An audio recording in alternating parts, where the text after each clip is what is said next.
Glimmora got a new Mega Evolution in Legends Z8, and it's probably one of the better Mega Evolutions with getting a fantastic ability in adaptability, which makes its same type attack bonus moves even more powerful. We're going to see a Mega Glimmora has a place in the current VGC MA format and see how well it can perform. This is my Rain Mega Glimmora Hyper Offense team. So this is based off a Regulation H team that was pretty common with Adaptability Focus Sash Basculegion alongside the sturdy Archaludon, and it was a pretty big team that was able to get #1 in a ranked ladder season back in Scarlet and Violet and did pretty well at a couple of regional championships.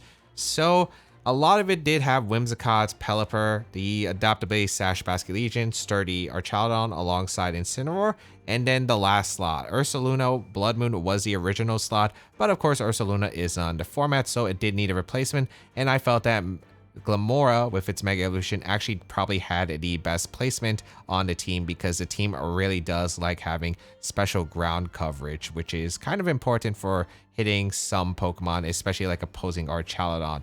Let's break down the team real quick in its individual members. First up, we have a Whimsicott, which is a fantastic Tailwind setter thanks to its Prankster ability, giving it a +1 priority to any of its non-attacking moves, gives priority Tailwind for speed control for the rest of the team. Moonblast is pretty great for the offensive coverage. The Encore is really solid because you can lock your opponent into unfavorable moves like Fake Out or Protect that are trying to stall out the Tailwind turns. And then Fake Tears is such a great move because when paired with some special attackers, you can really threaten Fake Tears into a surprise knockout that the opponent might not have been expecting and put on a lot of pressure that way because Whimsicott's not the best offensive piece, so if your other slot isn't able to take a knockout, it can be a little bit troublesome. So having that Fake Tears to allow the special attackers to actually be able to threaten the knockout is a really solid option. And for the EV spread, it is able to outspeed Garchomp, which is a pretty big deal, as well as the Mega Floette, which is pretty nice. It has maximum HP investment, and then just going to be invested a bit more into its special defense as well as defense. We do have Intimidate on the team, so I don't have to invest as much into physical defense. Being able to survive some special attacks is pretty nice with the Whimsicott. And then just a little bit in special attack because the Moonblast isn't really doing that much damage because Whimsicott doesn't have a high base special attack stat. It's more there to support the team and go for Tailwind, Encore, Fake Tears, and then the Moonblast damage is just extra on top. Next Pokemon we have is going to be the Choice Scarf Pelipper, and Choice Scarf Pelipper was a decent choice in Regulation H, and I think it has a place in the current metagame in MA for Pokemon Champions. And the reason for Choice Scarf Pelipper, able to set up the rain, of course, that's nice. Having a ground immunity on the team is also very solid.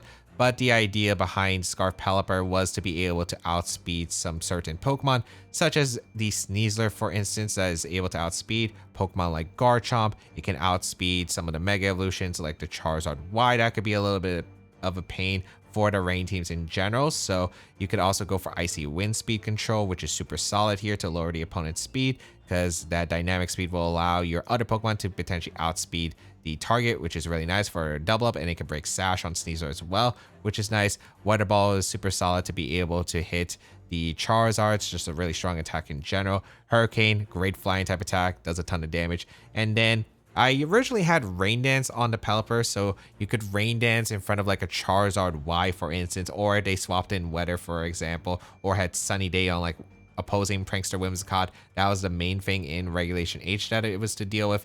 But with only really like Charizard Y, and even then, I feel like I never really clicked Rain Dance. I felt Ice Beam was actually going to be a bit better here because threatening the knockout into Garchomp is just really helpful for the rest of the team because of how Glimmora with Mega Evolution underspeeds max speed Garchomp by 1 point. So I think Ice Beam here just to be able to threaten the KO into Garchomp is pretty solid. And you do need Timid Nature to be able to outspeed Pokemon like that Sneasler, which is a little bit difficult. Otherwise, you can outspeed like Mega Gengar in the base 130s like Aerodactyl. However, at least you can still outspeed the Sneaslers and anything below that, which is a ton of the format for some pretty heavy damage. Just setting up the rain here, and normally you would see Focus Sash Pelipper, but as you'll see on the next Pokemon, we do have Focus Sash on. And that Pokemon is going to be Basculegion. And the idea is you would normally think, oh, Swift Swim Basculegion is such a huge threat here, but when you think about it, adaptability is also a fantastic ability, and with the rain plus the adaptability boost, the liquidations will do basically as much as a wave crash without taking all that recoil, and you don't always have to rely on the weather. But the more important part is powering up that last respects, which is pretty nice in a format where Choice Band and Life Orb don't exist. I think just having the idea with the Focus Sash and the last respects kind of makes this adaptability set potentially strong with rain in this format. So of course, last respect, super strong ghost type move, gets plus 50 base power every time that your side gets knocked out, or one Pokemon gets knocked out on your side. Starts at 50 base power naturally, but with each KO plus 50, so it can be a really great endgame sweeper, especially with that Tailwind support. And then the strong water type moves with Liquidation and Aqua Jet under the rain is super solid, and of course Protect. The EV spread, pretty simple for a Focus Ashmon. Is just max attack and max speed with an Animate Nature, because you really want to be able to do as much damage as you possibly can, utilizing the last respects and the liquidations in and out of rain, which is super important. Next, we have Archaludon, and this Archaludon did run the sturdy variant, and that's because in Regulation H, it usually had a power herb, so you could actually go for Electro Shots immediately next to Whimsicott without relying on rain. Electro Shot, of course, being that broken electric type move, which is a super strong electric move in the first place, but it takes 2 turns to charge up. It increases our Archaludon's special attack, though, which is really powerful. But in rain, there's an exception to it where it can instant fire Electro Shots, doesn't have to take a turn to charge, so it can go for super strong attacks. Unfortunately, in Pokemon Champions, we do not have access to Power Herb, so Archaludon is kind of in a rough spot. Assault Vest was also lost, so it is pretty difficult, and I think the loss of Assault Vest makes the sturdy set even stronger, which was in the original team. But the original Electro Shot was really great with Whimsicott. However, you can't really run that. So here I'm going to be trying out the White Herb because of the fact that it could come into play. If you go for Draco Meteor, you are going to be able to negate the stat drops and restore them back to normal. So that could be a niche thing. Of course, it doesn't work against Incineroar and Intimidate, but I do think it's one of the better items into Archaludon other than Leftovers. But since you can see the Archaludon doesn't have really any bulk, a lot of special attacks will probably just put it out of range from recovering with Leftovers back to sturdy, so not really worth it in a lot of cases. Coverage wise, pretty simple. Draco Meteor for the strong hit, Flash Cannon for the steel coverage, Electro Shot for that powerful attack that I can spam next to Pelipper, and then Protect. So next Pokemon we'll talk about is going to be the Incineroar, which is no surprise for VGC standards. However, Incineroar is still, of course, just a really strong mon, Fake Out and Parting Shot. The original version of this team didn't actually have Incineroar, however. It did have Blood Moon Ursaluna originally. However, then a few players did adapt that team and ended up putting Incineroar over the Blood Moon because the Incineroar was just really nice to help out against certain Pokemon like Rillaboom, being able to pivot around, play around size spam back in the day. That's why Incineroar exists. And even though those factors aren't really a thing in this format, Blood Moon Ursaluna doesn't exist in this format either. So I think Incineroar is still a really great pairing because you have that Intimidate, you have the Fake Out, you have the Parting Shot, you just have all the tools that you really want. And also you have a pivot into Charizard, which is really nice because when you're facing down Mega Charizard Y with Drought, you want something that can switch into a Sun Boosted Heat Wave, and Incineroar is pretty perfect for that. That's why we're running a bit of a special defensive Incineroar across the board to be able to take a Heat Waves a bit generally better, but still have a good amount of defense. And that is basically what this Incineroar is supposed to do. It's able to outspeed Garchomp as well as like Mega Floette under the Tailwind and go for a Parting Shot, or if I need chip damage with Flare Blitz or Crunch, I'll go for Flare Blitz or Crunch. And you might be wondering why I'm not running Throat Chop or the Darkest Lariat. I'm not exactly 100% sure. Darkest Lariat, the extra power doesn't seem worth it in some situations, but I've had games where Darkest Lariat could matter, so might be a switch there. And then Throat Chop is for being able to stop other Parting Shots and Hyper Voice. I thought Crunch is nice because that chance to be able to lower the defense on a switch in could actually be pretty valuable in some cases, especially for allowing Basculegion to knock out. So that's why I'm Crunch on this, but I think it could be a bunch of different moves, like again, Darkest Lariat or Throat Chop. I think it just comes down to preference at the end of the day. I don't think it's a big deal on this Incineroar either. Now, the final Pokemon on this team is going to be the Mega Glimmora. And originally it was going to be the Mega Garchomp Z, but that doesn't exactly exist in this format, so you kind of need another mon to handle it. The original Pokemon on this team wasn't Golden Gold that allowed for some pretty powerful spread moves, but unfortunately Golden Gold does not exist in this format, and I did want a Mega Evolution to try it out. So I was debating about like what I could really add and what fulfilled roles, and that was Special Attacker, so I could go for the Fake Tier strat, so the Fake Tier strat is a bit stronger. And I did feel that you want special ground coverage in this format, which is pretty solid. because you want to be able to hit like Archaludon and a few other Pokemon that I think Earth Power is just very much appreciative of.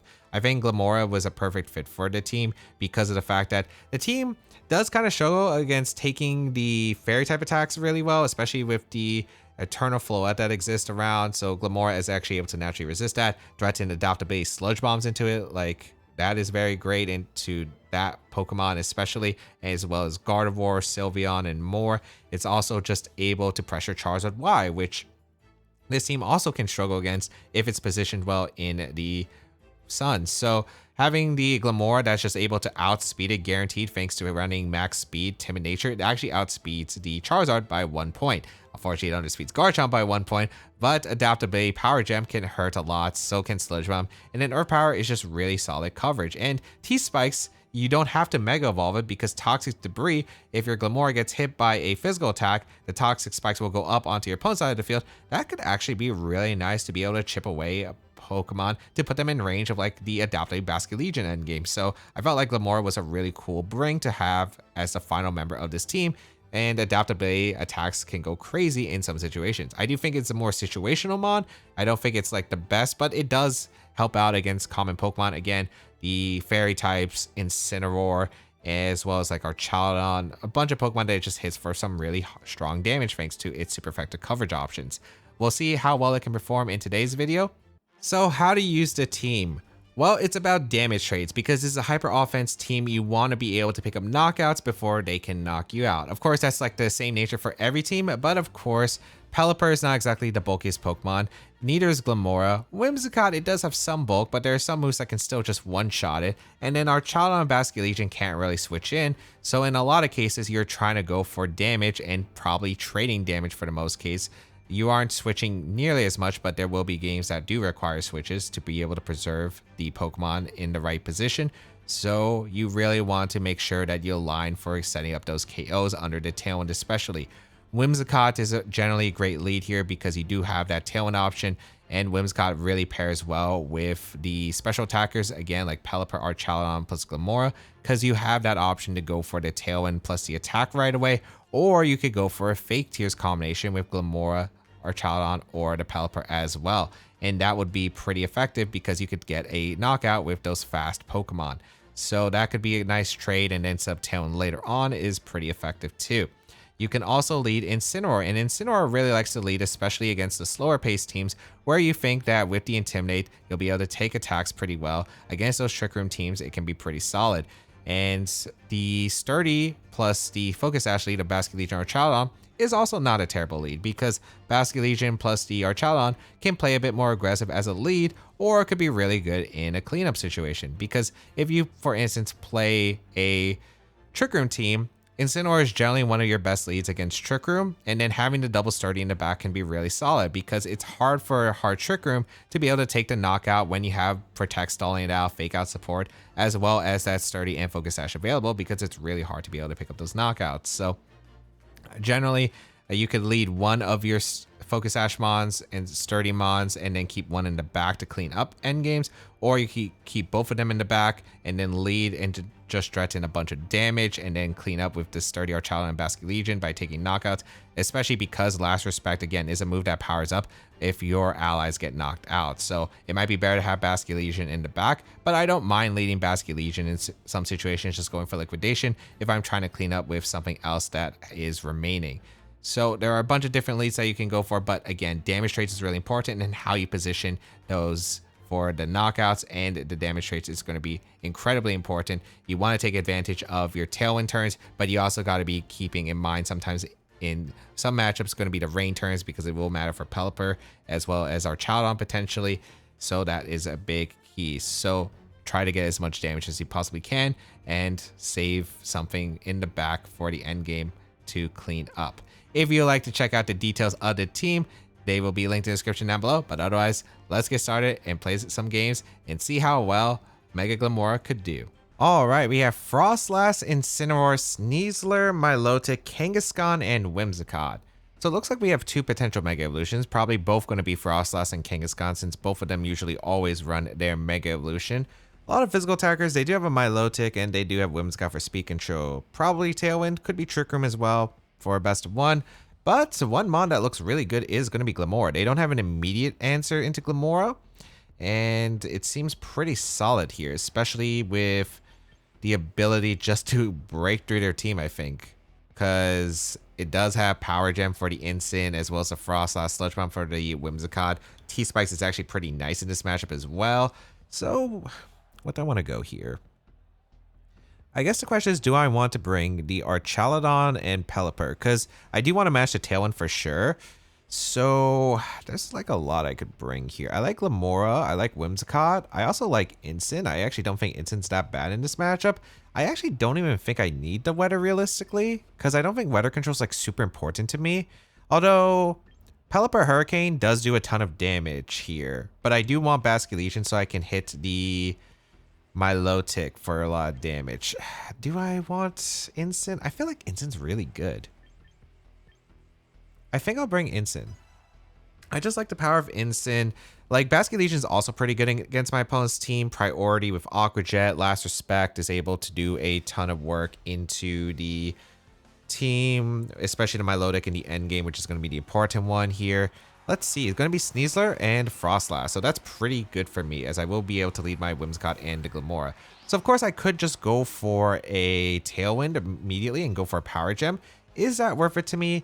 Not really. I think my best play here is just to go for a Spiky Shield with Glimmora. I don't want to take too much damage right off the bat. And I think we go out into my Incineroar and have that Intimidate, which is also another reason why I want to bring it, because Incineroar is just really good at being able to pivot in this situation. So I'm going to go out into Incineroar here, and we should be in an okay spot, because they're probably clicking either Fake Out, maybe Dire Claw, but very unlikely. I wonder if the Froslass has a Roar Veil. They could also double out into Milotic if they expect the instant switch, but they might assume I might have like Pelipper plus like one of Basculegion or Archaludon on the back, so I could see them like not bringing the Milotic here. So Whimsicott will retreat here. I like the Incin who's coming out for the Fake Out pressure into the Sneasler, and that is going to reduce close combat damage next turn, unless it is White Herb, so we get to find out it is going to be one of those White Herb sets. So interesting here. Froslass is going to protect, which is great for me, so I don't have to worry about Froslass the next turn, as we're going to see probably Dire Claw then, I imagine, into the Incineroar slot.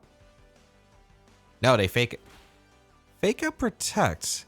Interesting. Maybe they thought I was targeting down the Froslass slot, but I am pretty okay with that. All right. The question is, do I want to Mega here? I feel like Mega is probably the play. I could, of course, save the... I could just go for a Power Gem and probably just knock out the Froslass regardless. The question is, do I want the Mega Evolution? Because I do get a boost in Special Defense, or do I want to try to delay the Mega so I can potentially get T-Spike up against the Kangaskhan?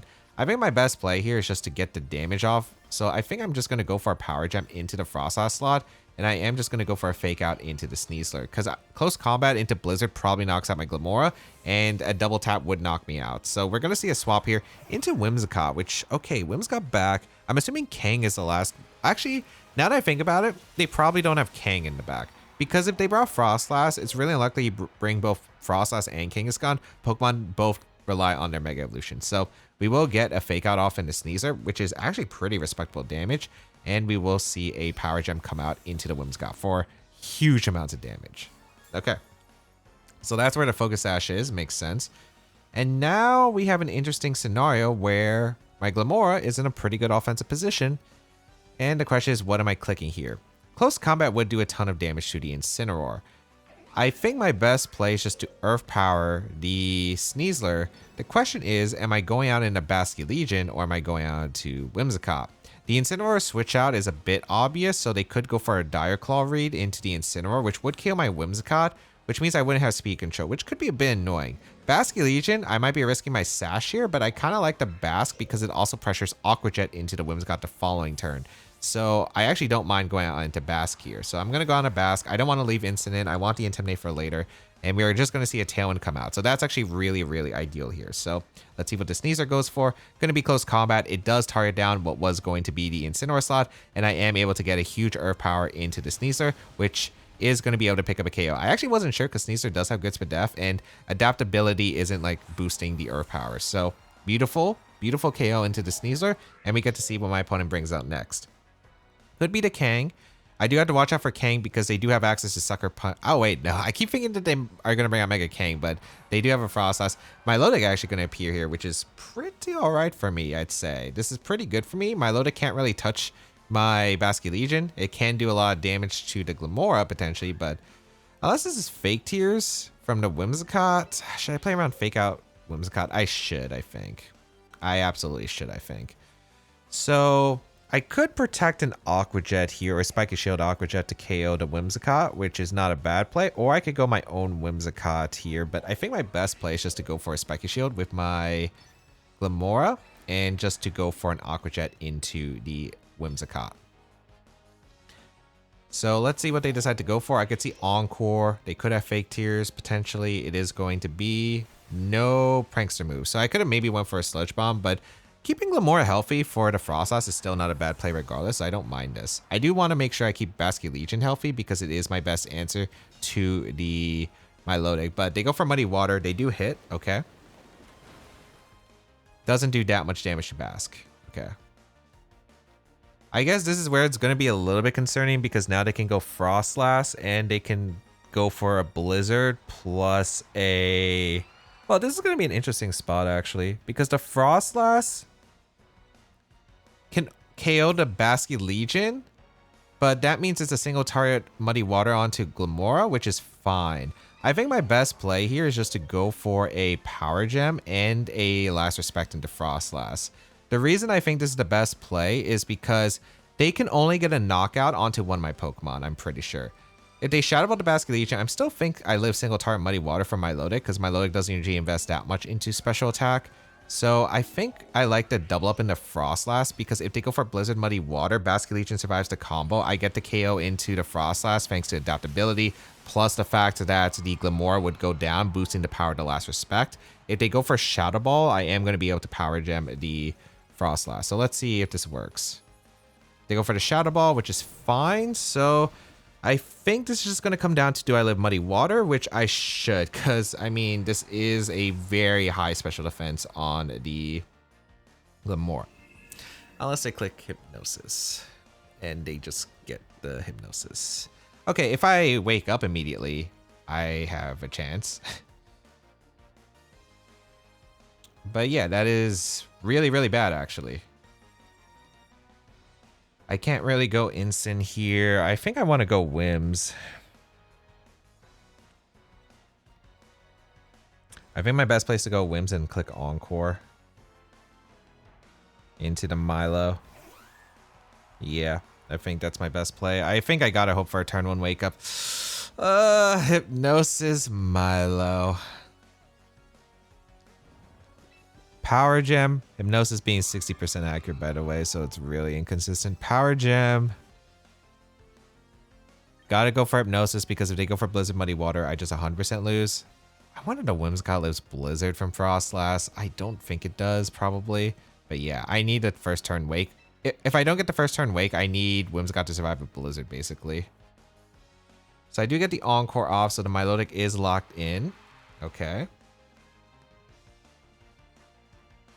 They go for the Blizzard, not surprising. Whimsicott does go down. Does Glimmora wake up here? Because it's really going to determine the game here. They are locked in Hypnosis. Okay, we have a game. So I get the Power Gem, KO the Froslass, and the Milotic is locked into Hypnosis for 2 turns. I will be giving a competitive boost, which is not ideal, but this is a game. So we click Fake Out into Sludge Bomb. We can also get the Sludge Bomb Poison. I think the item is going to be really concerning on the Milotic. Are you Citrus Berry on the Milotic or are you Leftovers? Because, oh, they forfeit, which I'm kind of surprised by because I guess they're not Citrus then. Because if they're Citrus, like Fake Out, they're locked into all the Hypnosis for... Maybe they're locked in Hypnosis longer than I thought. But you know what? We'll take it. I mean, I Fake Out Sludge Bomb.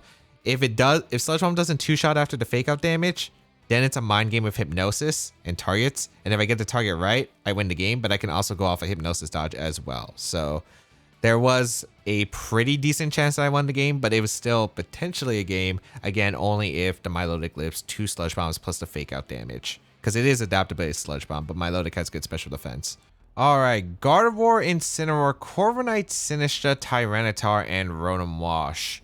I wonder, it's probably Mega Gardevoir, it could be Mega Tyranitar, or it could be both potentially. So something I'm going to have to keep in mind. Probably Mega Gardevoir is where I would lean towards, and Glimmora being, I mean, Power Gem does a decent amount to Corviknight, but Corviknight could be a little bit scary. I don't think a lot of them run steel moves though. I feel it could be just body press, but then the team seems really, really weak to the Eternal Floette, so maybe it's not. I can't fake Tears it, which is a bit unfortunate because it would be very helpful in this matchup. What do I want to go? Bask is decent here. Arch is only good if I bring Pelipper. I just don't know if I really want to bring the Archaludon. I mean, Archaludon's decent too, but I don't know if I really want to bring. Okay, I think I need. Actually, maybe I don't need Whimsicott. Whimsicott doesn't really do much for my team now that I think about it. I guess match Tailwind if Tailwind is set up, but I don't think that's too bad. I think my best lead is just like Glim, Arch, and if they lead Corviknight, I go to Pelipper immediately and Electroshot. I don't think that's like a terrible plan. And have Basculegion back. I don't think that's a terrible plan because I like the idea of just being able to pressure the Corviknight or the Mega Gardevoir immediately. The only way I don't pressure it is if Sinistcha leads, which then you're leading Sinistcha, which is unlikely, I think, but could be something that my opponent could go for. Rotom Wash, Tyranitar. Okay, this is actually pretty nice because I do get the special defense boost with the Glimmora, so I'll definitely live a Hydro Pump from the Rotom. So that is solid here. I could go for a double up in the Rotom to try and knock it out with like Spike, with not Spike, Sludge Bomb plus Draco Meteor. That does allow my opponent to get a free switch though into the Corviknight. My Archaludon is in a really good spot. I could also Earth Power Flash Cannon to Tyranitar, but if it's Mega Tyranitar, it might go for the Mega here. But I think that's fine because Mega T-Tar can't really do too much damage to me. I think Sludge Bomb Draco is fine though. I'm going to go for it. I'm not too worried about the Tyranitar at the moment. And yeah, it's actually Mega Tyranitar. So there is no Mega Gardevoir. If I get the KO on Rotom before it gets to move, this is actually a nice spot. I didn't Mega, by the way, to Glimmora, just in case that they go for like Rock Slide to break Sturdy. Oh, okay. They go for Hydro Pump. And I do live, which is not surprising. I might not be able to get the Mega Evolution off, but I will get at least a T-Spike up, which is still pretty decent in this position. I do get a Sludge Bomb off for some pretty good damage in the Rotom. Poison, but if I hit Draco, it shouldn't matter too much. Well, I missed Draco, but that's okay, I guess. Knockoff into Arch. Okay. That does get rid of my White Herb. Unfortunate, but I guess it's not terrible. Although we do know it's Scarf Rotom because it outsped my Archaludon and my Glimmora. So, I guess I could go for Double Protect. Unless the Tyranitar's Dragon Dance, which it could be Dragon Dance on this team, but I think that's fine. I'm just going to go for Double Protect here. The reason I'm going to always go for Double Protect here is because I think that Double Protect is 100% worth the Rotom taking more chip damage. I can't really lose Archaludon early on. I really don't want to lose the Weatherwar if I don't have to. We will get a Double Protect off. Is this Hydro in the Arch? No, they Hydro the Glimmora again. Interesting. And they Low Kick the Arch. Okay, interesting. Because Low Kick doesn't do that much to Arch because Arch is actually not a heavy Pokemon. So the Rotom is actually pretty low. I can go Pelipper and just draw off an Earth Power into the Tyranitar, which I think is actually a pretty reasonable play here. Where are the Pokemon that could be faster? So we know it's Scarf on the Rotom, so it can't be Scarf on the Gardevoir.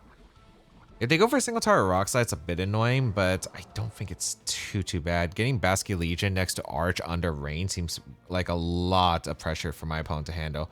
So I think I go for a... I guess I go for an Earth Power into the Tyranitar and I swap to the Pelipper. The reason I go for the non-Mega here is because Earth Power is not going to KO the Tyranitar anyway. And if I dodge the Hydro, that means they could be going for Rock Slide, and they go for Rock Slide, I get the Toxic Debris up. So it's actually better in some cases not to Mega the Glimmora, even if you bring it. But they do go for Hydro, which is fine. So The Glimmora will go down to the Hydro Pump, but I am okay with that. So Glimmora goes down. And let's see what Tyranitar decide to go for. Goes for the low kick, so this is actually a pretty good situation.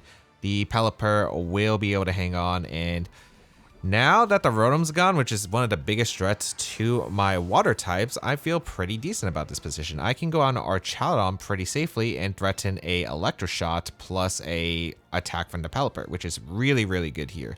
So we will bring out Arch.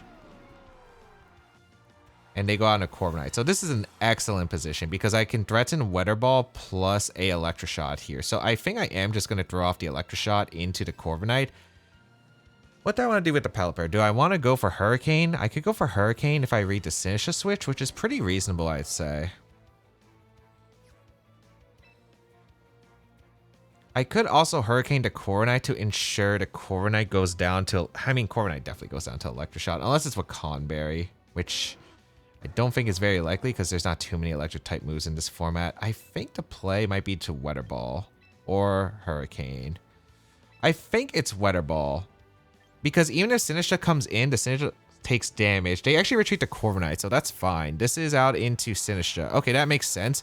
They're hoping that the Tyranitar can leave a water type move into and then KO the Sinistcha, then KO the Archaludon, so the Corviknight can potentially win. But I actually don't mind this position.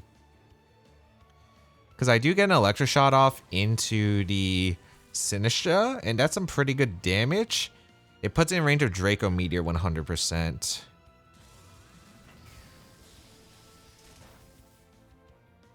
Yeah, that's not bad damage. And now I think I always just go for a Draco Meteor into the... I think I just double up the Tyranitar. Do I double the Tyranitar? If Sinistcha has Protect, I mean, the Protect is a bit obvious.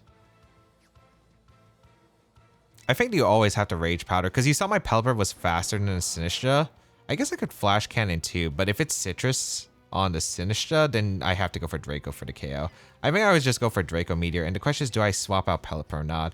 I think I just stay in and click Weather Ball, because I'd rather keep the Sash on Basculegion around in case they Rock Slide. They retreat to Tyranitar, so that makes sense. Into Corviknight, okay.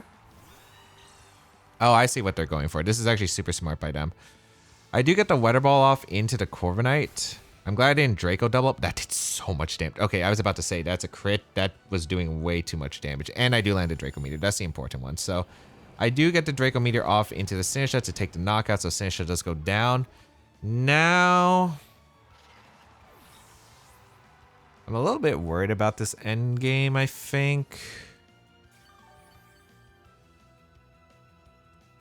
I'm a little bit concerned because the Corviknight does have leftovers, which is fine. I still think it goes down to Weather Ball plus Flash Cannon. It would have been interesting because if the Corviknight had Tailwind, they could have Tailwinded on this turn. But now they don't have that option too. So now I can go for Flash Cannon into the Corviknight and go for a Weather Ball into the Corviknight because Corviknights usually don't run Protect. So I should always double up the Corviknight in case Weather Ball doesn't KO. Weather Ball should KO in this position. But I actually think that was a super smart play from my opponent, switching out the Tyranitar there to have the weather control. Corviknight eats the Weather Ball. It still would take a lot of damage, but granted, then if they can get a Tailwind up next to the Tyranitar, it actually would have been a difficult spot for me to maneuver. Because I have Basculegion back, I probably have to switch out. Yeah, they live the Weather Ball, but they aren't living the Flash Cannon. So Flash Cannon will take the Corviknight, and then Tyranitar probably just going to go for a Rock Slide here, which is fine. I guess the question is how fast this Tyranitar is. Ooh, wait, dodge? Archaludon doesn't really matter.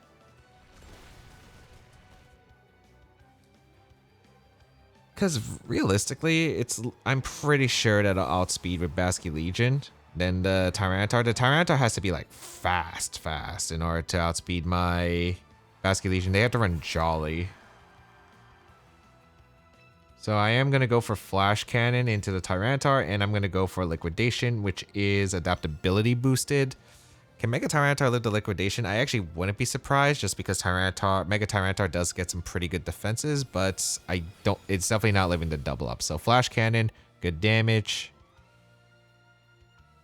Okay, yeah, Liquidation does come out and does KO the Tyranitar. So it's actually well played to my opponent. I do think that the turn one wasn't that bad for me.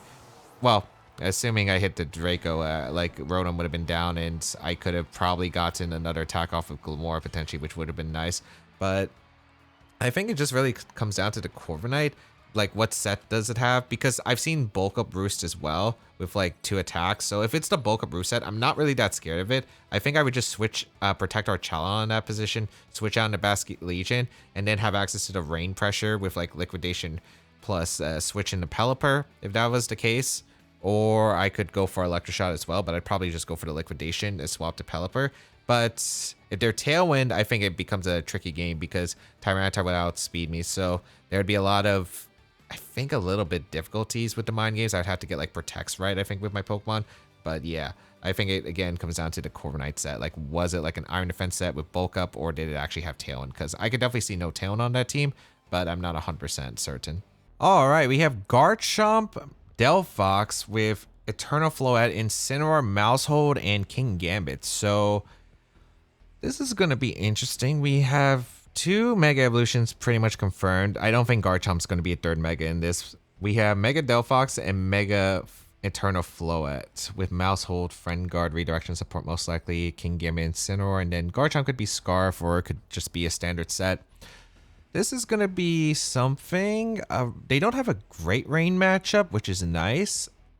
And the Glimmora is actually really good here, but the problem is the Delphox is kind of concerning. The damage from Delphox actually does a ton to my team. Do I just want to lead like Pelipper lead with Arch? Pelipper with Arch is not a bad lead here. They don't actually have the best answers to Rain immediately, so I think I'll lead Pelipper Arch here. And then in the back, do I want Tailwind up? I don't need Tailwind here. I don't think I need Tailwind at the very least. I think it's Basculegion, Glimmora. I don't think that's awful. They really do not have the best ways of dealing with Archaludon. So we'll see here. Unfortunately, the Mega Delphox still outspeeds Scarf Pelipper. So that's something I'm going to have to remember because that is actually kind of a terrifying thing. But let's see what they decide to go out with. Floette and Maushold. Okay, so this is probably like Calm Mind Floette, which makes sense. Archaludon plus Pelipper lead.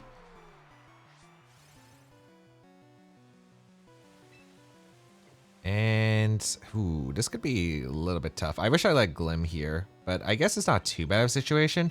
I can always go for Icy Wind plus Electroshot here.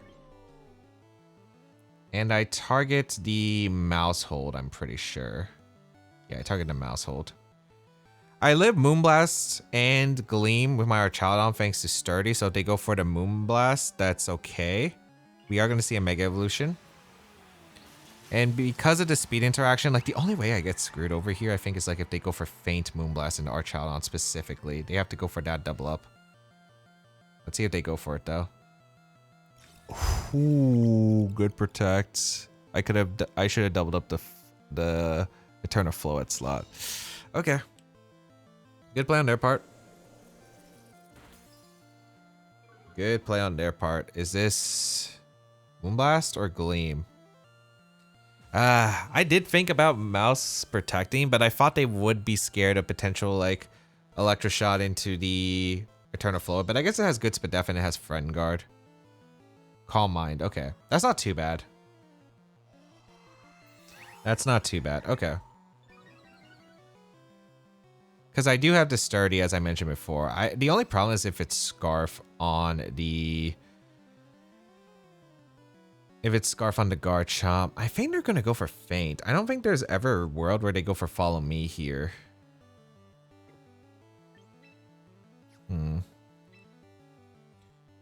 My best play still... Okay, we know that they don't have Delphox in the back. That's for sure.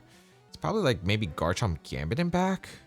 If that's the case, my best play is just to go for Icy Wind, Electro Web again. Or swap out the Pelipper. Swapping out the Pelipper also helps. I think swapping out the Pelipper makes a lot of sense here. Into Glimmora and Electroshot. The mouse. I guess if it's Scarf or if it's Sash on the Maushold, this can be concerning. I think they're going to go for Follow Me or Faint here into the... Oh, they went hard for the Super Faint. Oh, I could have prevented my Sturdy from getting lost. Okay. The turns have not gone great so far, but granted, it's not like that bad. I still have decent control with this, so we get an Electroshot off into the Mouse. Mouse gets brought down to Sash. As long as this isn't Gleam, but this could be Gleam. Okay, I'm taking a lot of damage with Glim. Yeah, that's a lot. Okay, they've got to me on 2 turns. I also forgot that I didn't get an Icy Wind off into Mousehold, so there's that.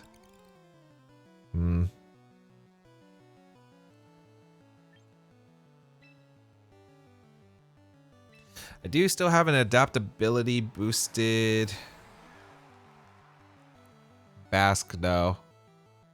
And I will go for the Mega Evolution now and go for the double up into the Floette slot. They could protect with the Mousehold. I think it's super unlikely. Well, they could go instant, I suppose.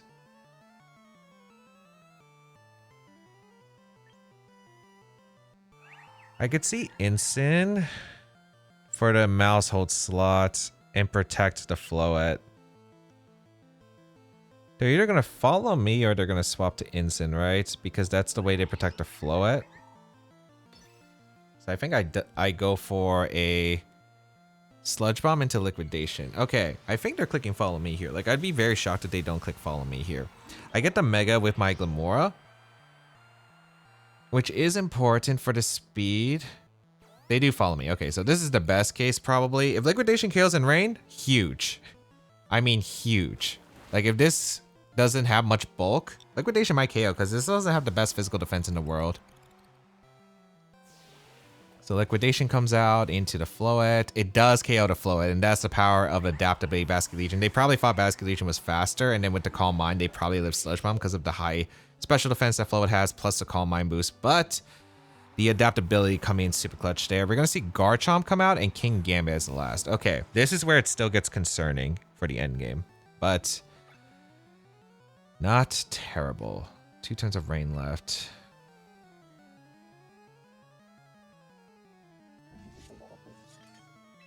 I always double protect here because with this double protect, next turn will be the last turn of Rain, and because it's the last turn of Rain, then that means that my Pelipper can come in after I lose one of these Pokemon, and that means I'll be able to get the Rain reset so I can lock in a Weather Ball for the final move. So I'm curious on what they go for. I could see Sucker Punch double up into the Basque or Protect EQ. Both make sense to me here. Yeah, Protect EQ, perfect. That's really good for me. Nice. That means they probably can't EQ the next turn, so I'm going to go for... Do I go for Jet here, or do I go for Liquidation?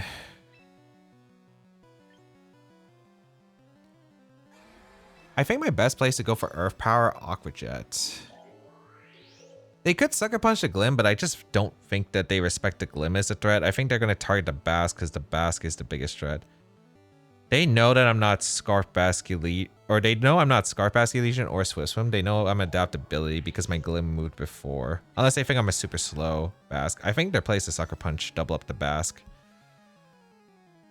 Let's see if I'm right though. Aqua Jet will come out. Good damage. Oh, they didn't even go for a Sucker, so I could just Liquidation in 1.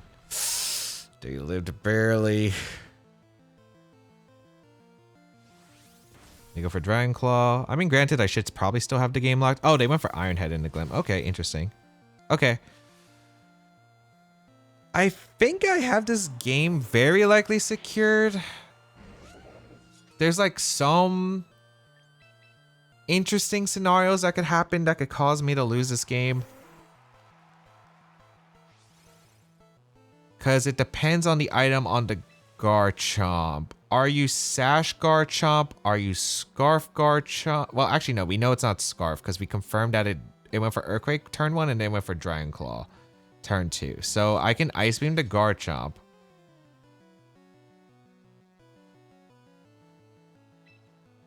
I don't... This is kind of a read here. We saw Dragon Claw not even KO Basque. How much it did? It did 97. It's a roll. I think I'm willing to go for it. I'm just going to Jet the King Gambit. They probably should protect the King Gambit, or they're going to Sucker Punch Dragon Claw and go for an aggressive call here. And they went for aggressive call. So King Gambit goes down, which is beautiful. And then because I have Ice Beam, I can lock in Ice Beam against the Garchomp and then seal the game here. So nice. Or that didn't KO. Freeze, but not that big of a deal. Oh, it was bulky citrus? It has to have bulk, right? I was about to say, I was surprised to see it live Ice Beam. And even then, okay, so if they protected the Garchomp, honestly, it depends on if Garchomp can take a knockout here. But since they didn't sucker with King Gambit or protect, I think the game was a guaranteed loss for them regardless. Huh. What an interesting endgame scenario. I'm still trying to comprehend like a bunch of the stuff. Okay, so my first 2 turns were pretty miserable. I can't lie. I think I should have always started to... I should have just Icy Winded Electrowebbed and I should have Electrowebbed afterward. But then again, I don't think Icy Wind is a bad play there. Or switching out Pelipper is a bad play. Mainly because if they went into King Gambit for the Mousehold slot, it could have still been dicey. So it actually might have been better no matter what to always switch out the Pelipper. Because they're not going to switch in King Gambit turn 1. But turn 2 definitely was a potential option for them. So... because they knew I was probably going to be Scarf Pelipper most likely, unless they thought I was just slow Archaludon. Ooh, okay, we have Blastoise, Basculegion, Archaludon, Sinistcha, Talonflame, and Sylveon. Is it Rain Dance Talon? Because you really should only run Archaludon with Rain. It might be Rain Dance Talonflame with Water Spout Blastoise. This is actually such a cool team. This is such a cool team. I might need to take a photo of it for reference, but really cool team. All right. So I can bring Whimsicott, but the problem with bringing Whimsicott is there is a Talonflame to keep in mind. So something I'm going to have to watch out for. I don't know if I want to bring Pelipper. Pelipper doesn't really do much here. Yeah, Pelipper doesn't do too much. Glim could be okay, but it's still kind of concerning. Just dealing with the Talon's tough. Because I don't know if they're going to go for the KO or not immediately. I think my place to lead Whimsicott plus the Basculegion immediately. And then I think in the back... I think I need Glim so I can beat their own Archaludon, and I need my own Archaludon. This is a tough one. This is not an easy one. I think they're dropping Sylveon. I don't think Sylveon's good against my team. I expect Blastoise. I expect Talonflame. I wouldn't be surprised to see Sinistcha. Also, I guess like... yeah, they're actually really ranked high. Talonflame Blastoise is not surprising. Okay. Whimsicott plus the... Actually, can Talonflame even knock me out with Brave Bird just because, like, it's not like Life Orb Talon. I wonder if that's even the case. I think I just go for Tailwind with my Whims and I just go for a Liquidation into the Talon. I need to get rid of Talon immediately. If they go for Brave Bird, I guess none of us gets Tailwind up, which is fine. Although, if they go for Shell Smash and they do KO my Whimsicott, that's pretty bad. Like, the only concern I'm really worried about is just a Sharp Beak Talon. But I can't really play around it because the backs are like Glimmora, where if I'm eating a Water Spout instead, not great. So, yeah, it's a tough call. Dual Wing Beat. That shouldn't KO my Whims. Yeah, it doesn't KO my Whims, which is actually huge for me. So, Whimsicott hangs around. That's actually massive. And I will be able to get a Liquidation off into the Talonflame. So, no Tailwind for them is really good for me. Unless there's Sash, but if there's Sash, they lost Gale Wing. So, that's not too bad of a problem. They do go for the Liquidation. I would have gone down to Brave Bird, but Dual Wing Beat, no. So that's really good for me. That's also why I don't run Dual Wing Beat, but I guess it's for Sash Sneasler, which makes sense. They do go for Spout immediately. Okay, perfect. So they give me the power up with the Basculegion because Last Respect will now actually do a ton of damage and probably knock out Sinistcha realistically, I'm pretty sure. So I guess we're going to Arch. Yeah, I have to go Arch, right? I wonder there's Sash on the... I wonder there's Sash on the Sinistcha. Because the only concerns I have are if it's Ghostberry Sinistcha or if it's Sash Sinistcha. Because those are the only things I think that ruin my line that's coming up. Which is just Electric Shot and Last Respect. Okay, it's their own Archaludon. That's fine. I wonder if they have Protect. It is kind of... I want to scout for Protect, but at the same time, I don't want to waste Tailwind turns. They also might attempt to double Protect themselves to scout. Let's see. I think my best play... If I expect Protect from the Blastoise, my best play is to Electroshock the Blastoise. Actually, You know what? I'm going to go for a bit of a crazy play. I'm going to Protect and I'm going to go for Electroshock. You might think this is crazy, but I think Blastoise could Protect and I think they could go for Electroshock into my Basque reading like Pelipper switch. Oh, they didn't go for it. I could have doubled the slot and just KO'd. I thought they were going to be scared of Pelipper coming in and getting an Electroshock off into the Blastoise. Maybe they don't have Protect. It might be Protectless Blastoise, which would make sense. Okay, they go for Draco Meteor into the Bass, which is kind of what I expected, and Aura Spear, which doesn't KO. Okay. That makes sense to me.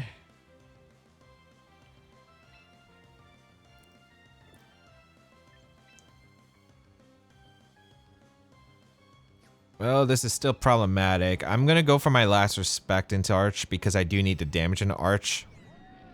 They do reveal Protect. I could have gotten the last respect Draco KO earlier. That's unfortunate. Okay, let's see how much we do to the Archaludon. Really good damage, actually. They do go for Draco Meteor, target down the Bass. That will take the knockout. I could have switched to Glim, but I don't think that's worth it. So Bass goes down. I wonder if the Blastoise has a water move other than Spout. Okay, they have White Herb, so I have to respect the Arch.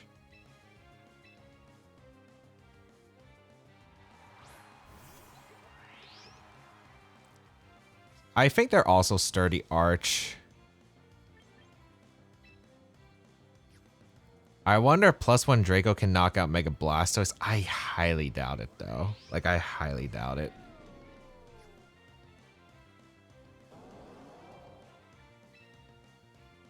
I can't get a double knockout here, so I think this is a problem. I kind of committed a bit too early. Like, turn 1, I committed, it worked out. Turn 2, I committed, it didn't work out. Does Power Gem cover knock out the Arch because they could switch in Sinistra there? I think I just Earth Power the Arch and I go for the Draco. Okay, they stay in with both, which actually is probably best case scenario for me. No, best case scenario would have been Blastoise switching out, I think. Into Sinistra if they have it, or maybe they just don't have Sinistra. Arch Protect. I could have doubled the Blastoise. Wait, what do you have as your last?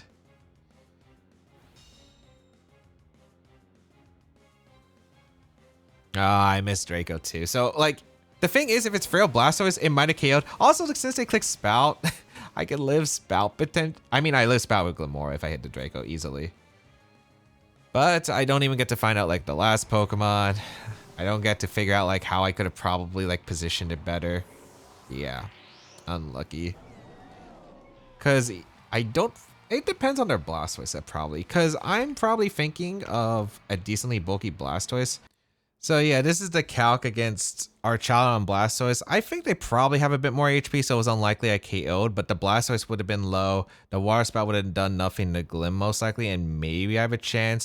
Or there might be a chance, like, if they have, like, little bulk, I might have KO'd. But yeah, I played a bit too aggressive there. I thought they were going to double protect to kind of call the, scout for a potential Pelipper switch, or they would play aggressive with the Archaludon. Like, I thought Archaludon playing aggressive made sense. I wasn't sure about the Blastoise, but maybe they also thought, like, if they sack Blastoise there and they get the KO on Pelipper, if I have Pelipper in the back, it could be a thing as well, because maybe they could trade, like, Pelipper for the Arch. But again, it depends on the back, because I don't think it's Sylveon most likely, which if it was Sylveon, I'm probably in a good spot. I still think it should be Sinistra, but since Sinistra didn't come in, I'm kind of hesitant to say it was Sinistra.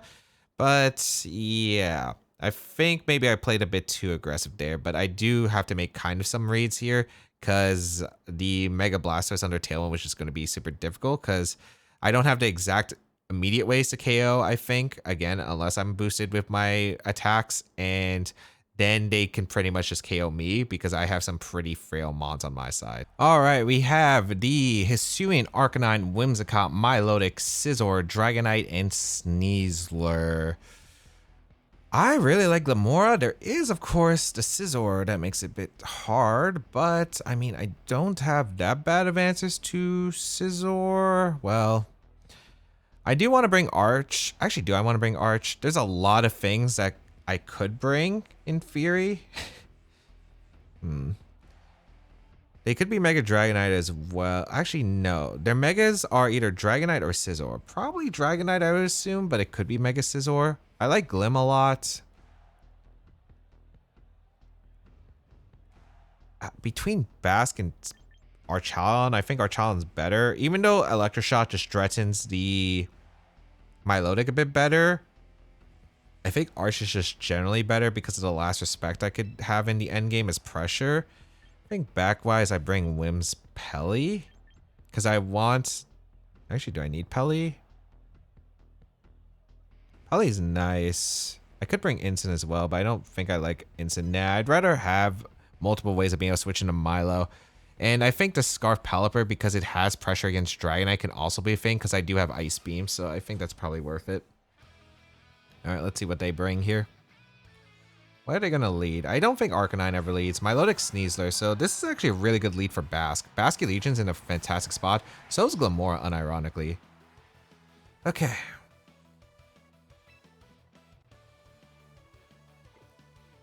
So I have a few options that I can go for.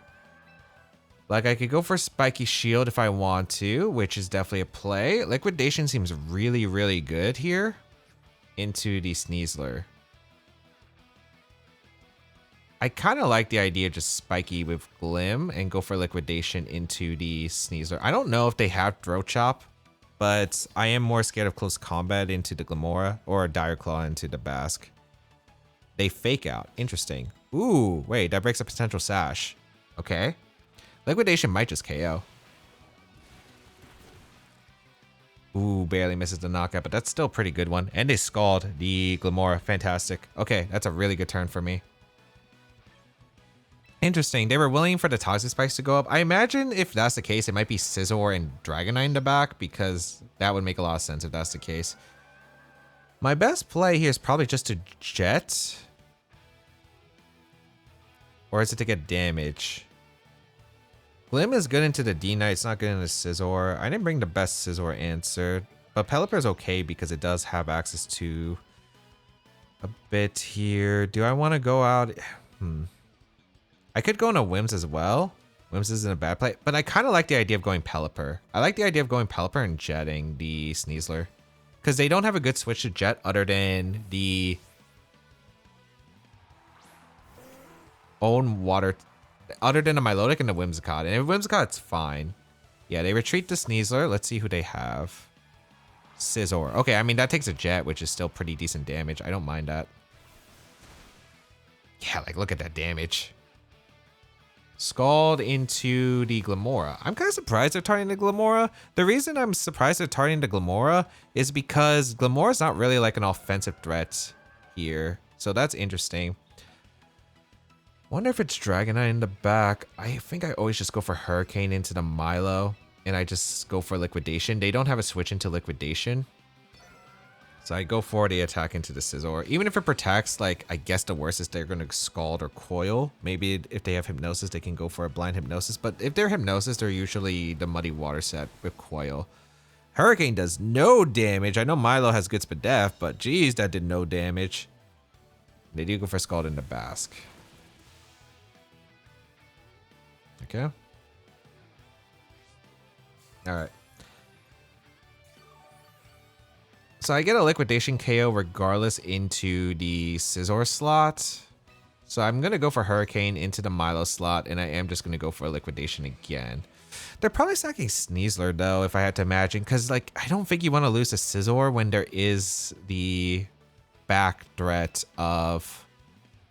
You know what, yeah, I think Scizor swaps out and stacks Sneasler, because Sneasler is kind of useless for them. It doesn't do anything in this matchup. And if Scizor attacks, like, unless it has a random dark move, Like, usually it's probably like fighting move, like close combat, bullet punch, bug move. They went hard D-Knight? Oh, I could have got a huge liquidation off into that Pokemon. Okay. Get a Hurricane off into the Milo. Good damage. And liquidation in rain, because Last Respect has like no base power right now. Still does a good amount of damage to the Milo. No defense drop, which is good. They go for Icy. Okay, that makes sense.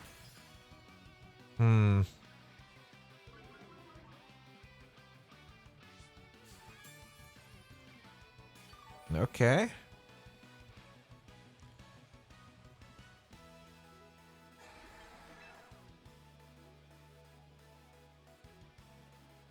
I really gotta respect the Scizor. Unless I live one Bullet Punch naturally, which could be the case. I think my play is to always go Whimsicott here. I can't... Can I let the Milo get a recover off? That's the problem. I don't think I can. I think I have to always jet the Milo here. If it has Protect, it's not like too bad, but I just can't let Milo get recovery because I didn't bring Arch. Maybe Arch was better here, but we'll see. They do Mega the Dragonite. Okay, that makes sense. It gets the speed boost. So I don't have to worry about Mega Scizor on one hand, but the Mega Dragonite is a problem.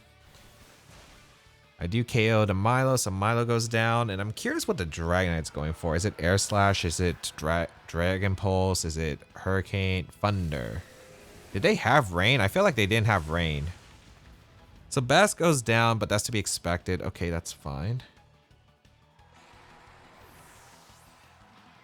The Scizor had Protect.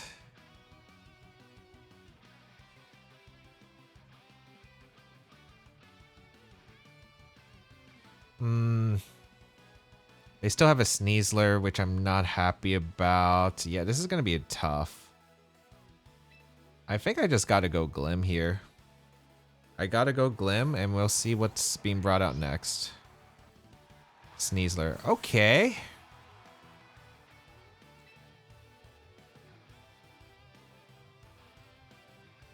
I actually don't think that's terrible for me, because I can lock this Dragonite into Thunder potentially. It's still a little bit scuffed, but I think I can make this work. I think I go for Encore into Dragonite, and I think I go for a Power Gem. I think they're good, or not Power. Yeah, I do Power Gem actually. I think they're gonna fake out the Glim, or fake out the Whims also works. That's fine. Okay. Draco. Oh, should I have Mega? Does this KO? I didn't Mega, just in case they faked out the Glim. Okay. Do I lose here? I think I need to get a bit lucky here. So I gotta go Pelipper, and I think the play is to Encore the Dragonite into Draco, and I need to go for a Weather Ball into the Sneasler. Yeah. Because I need to, or I could go for Draco Miss, which I think is the play. I need Encore to have, if random target is still a thing, I need Dragonite to random target into Whimsicott, or I need him to...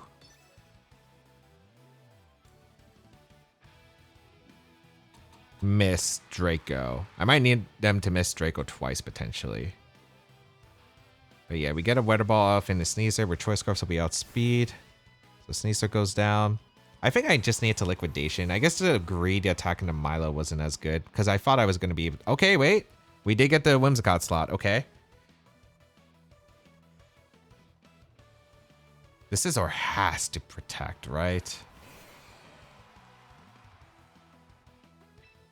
The thing is, Moonblast Crit is not knocking out the D-Knight anyway. Oh wait, the Scizor can't Protect, because if it protects, then it's vulnerable to my Encore, and then they just guarantee to lose, probably. Okay, wait. Can I seal this up guaranteed? If I live Bullet Punch with Whimsicott, I think it just comes down to does Whimsicott live Bullet Punch. Yeah, it's just going to come down to does Whimsicott live Bullet Punch.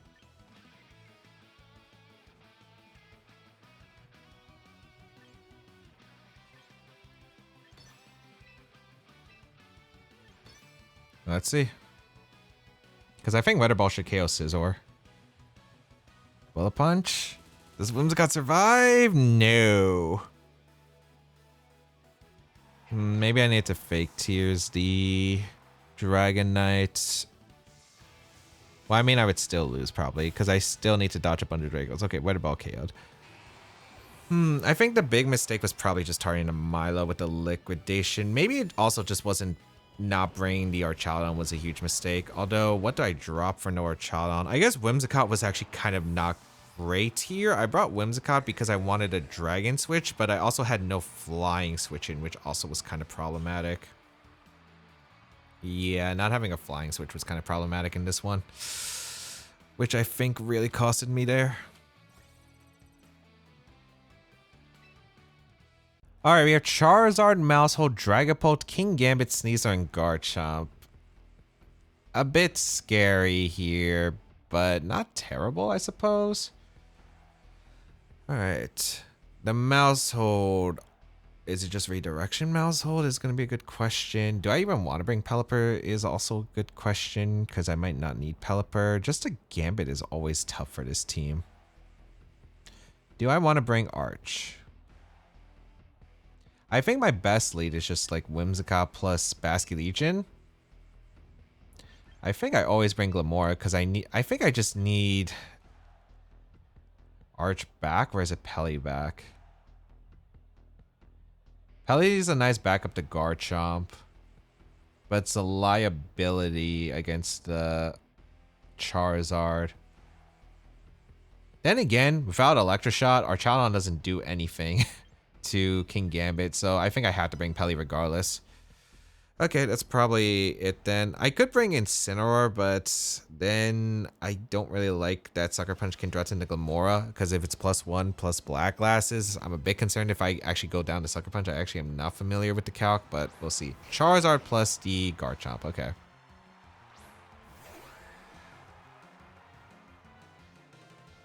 Which is fine for me. I can click Tailwind. I wish I let Glim, but this, or Arch, but this is still okay. I'm gonna just protect the Basque. They should just Mega Evolve Heatwave Earthquake, I imagine, which is not the greatest for me, but it's what I have. It's what happens. The rest I'm kind of curious about, like how the turn 2 plays out. They protect Charizard to EQ. Wait, I can Encore to Charizard. Wait, what? Okay. So I Tailwind with Whimsicott as they protect. Maybe they're planning on switching out next turn. Stone Edge, okay. Not that big of a concern. It's not even a 2 KO. What do they have? I mean, I just go for Encore Liquidation. I don't see a problem with that. I think they probably just forgot about the chance for Encore. The thing is, they don't have a switch into Liquidation. So either Charizard's forced to Mega Evolve or somebody's taking a big Liquidation. And like Garchomp, like it does damage, but it's not going to pick up a KO here. Yeah, they retreat Charizard. So that was their plan, it looks like. That's fine. Sneasler. So I get a free Liquidation and Sneasler. I'll take it. That's a very nice amount of damage to Sneasler.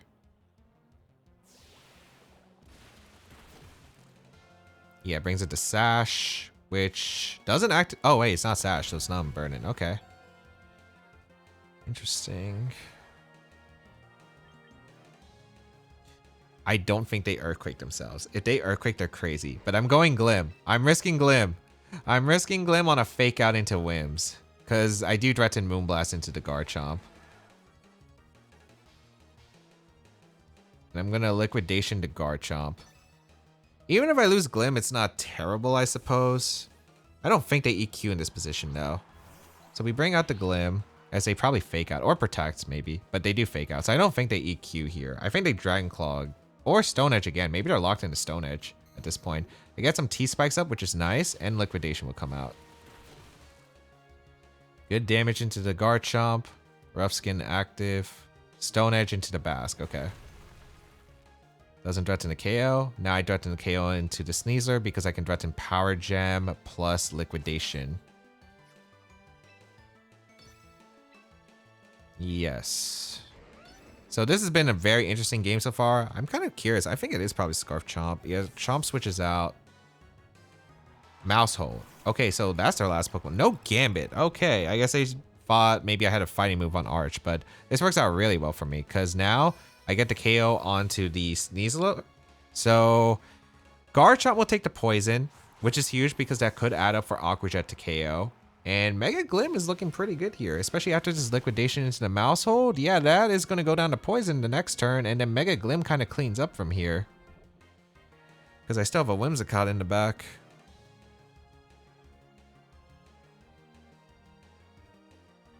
They could have Feint on Mousehold, so I'll play around the Feint.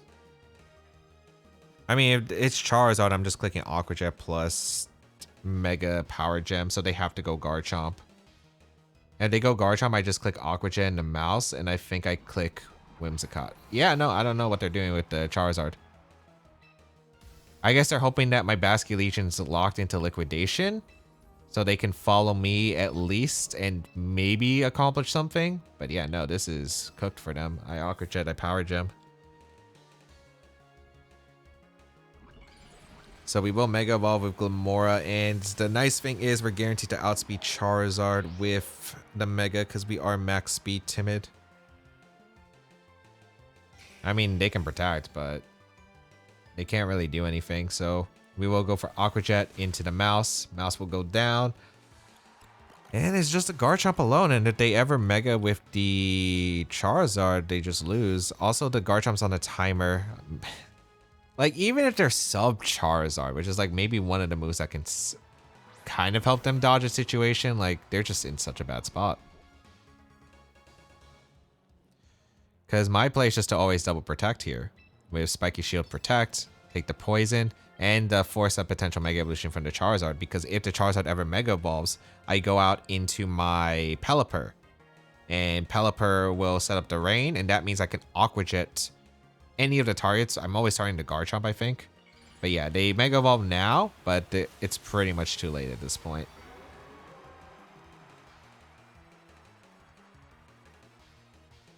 Because once this poison damage ticks and I have my next turn, I just swap it into Pelipper for the Glimmora, set up the rain, and Aqua Jet the Garchomp, and the Charizard Y will be crying tears of sadness. So Stomping Tantrum into the Glim, which means they even take more recoil, which is funny. And Solar Beam. Yep.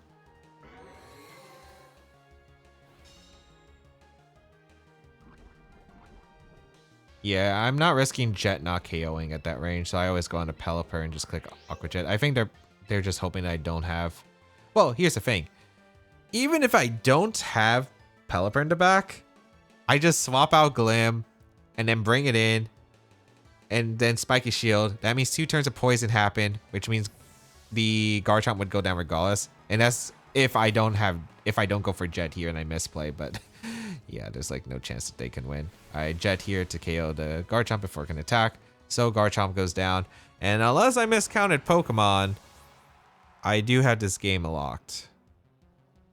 Heat Wave. I actually don't know if Jet KOs Charizard. I imagine it does with adaptability. I think it depends on how bulky the Charizard is. Yeah, it's the final thing. So I guess I don't have... I'm going to go into Glim and I'm just going to Jet here. Because they don't know I'm Scarf Pelipper. I don't think I revealed... No, yeah, because I only brought in Pelipper this turn in the entire game. So I can Jet here, go into Glim, and just threat him with Power Gem. The Charizard is... It's looking like that Charmander from Season 1. That was like all by its lonesome self. Surprised I haven't forfeited yet, but yeah, the game's over. Yeah, there we go. Yeah, I just don't know. They didn't bring King Gambit. I don't really like the Charizard plan day. I mean, I guess it's kind of fine, but that's only if I lead Pelipper, but like, I just can't really lead Pelipper in that matchup, so yeah, I don't know. I'm surprised to see Mousehold as well, because I don't think Mousehold really did that much for them. Even Population Bomb doesn't really affect me in support. Like, they didn't really have a mod that they were supporting for KOs. All right, we have Charizard, Venusaur, Politoed, Milotic with Scizor and Weavile. So this is weird. I mean, Charizard Venu always has the option for double mega, but usually not. I wonder if it's just like some Weather Ball shenanigans because they have a Politoed. It's just weird having 2 water types on a Sun team. Could be Charizard X, but even then, why run Charizard X with Rain is definitely an interesting question. Glimmora is fantastic here. Glimmora plus Arch actually is such an offensive threat to them. So I think that's what I'm going to do. I think I lead Glimmora and Arch. Did I bring Whimsicott? I don't think Whimsicott's needed. No, Whimsicott's not needed. With Pelipper, Basque. The only thing is Scizor is a threat. Like Scizor is a really big threat, but otherwise I don't really see a problem with this. Because I'm only bringing 1 Pokemon that's weak to Bullet Punch. The rest absolutely take the Bullet Punch. But I do think that Venusaur and Scizor are probably the biggest threats to me. Milotic can also be a little bit annoying because it could just absorb the attacks. Weavile offensively could be scary, but I still think it's fine. I wonder if this is just a Mega Venusaur. Because Mega Venusaur with Rain kind of makes more sense to me. But I'm not exactly sure. It's just like a lot of weird stuff that could happen here depending on their sets. I could see it being Mega Venusaur, I suppose. But let's see what they lead here. They're also pretty high on ladders, so this is probably something interesting. Gonna be Weavile Charizard. Is this Charizard X? I just don't know if it's Charizard X or Charizard Y. Glimmora plus the Arch. I mean, how aggressive are they gonna play turn 1 is a good question. I mean, I always just double protect here. I think they always fake out the Glim and they probably just do something with Charizard. On the bright side, this is a really good lead for me because next turn I can go for Power Gem into the Charizard and take the knockout, which is really nice.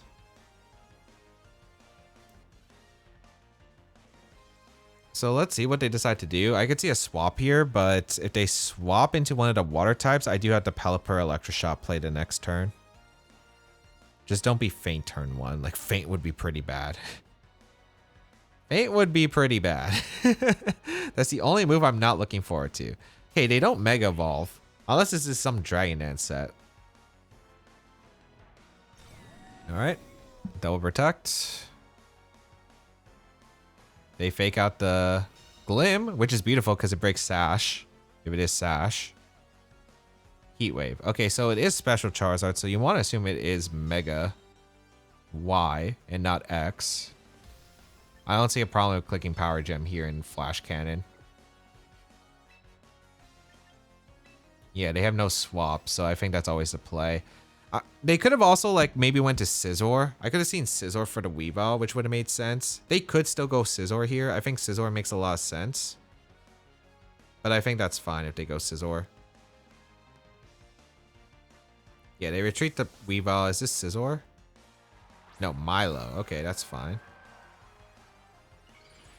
I'm guessing Charizard protects then, and then they're gonna go off. I mean, it's still weird because Power Gem is... They don't have a Power Gem switch on the left slot.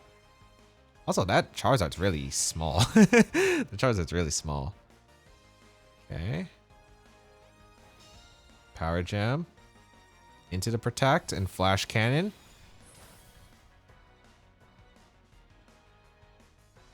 Okay, no special defense boost because that would have activated competitive, which actually would have been a nightmare situation. Okay. So either they didn't bring Scizor, maybe it's Venu back. I mean, I always Power Gem the Charizard slot. And I can protect my Archaludon here. The rest is going to be a bit concerning because it's going to be a few mind games between do I switch into Pelipper and Electroshot. I could maybe have swapped in Electroshot. The Milo here, which is a pretty valid play because it is like very likely that Charizard doesn't want to go down to a Power Gem. So maybe the optimal play here was to go Pelipper and Electroshot. I'm covering the in case they're crazy because I already don't understand what my opponent's going for. I'm just covering the safe option. Yeah, because like if I switch in Pelipper and Electroshot, the sun goes up and I get screwed. So sometimes making a safe play just works out. And this is works out for me. Also, they Mega Vault, which means Milo's water moves are weaker. Although it doesn't matter because I do live one water move. Oh, it's Scar. Oh. It's Scorching Sand, isn't it?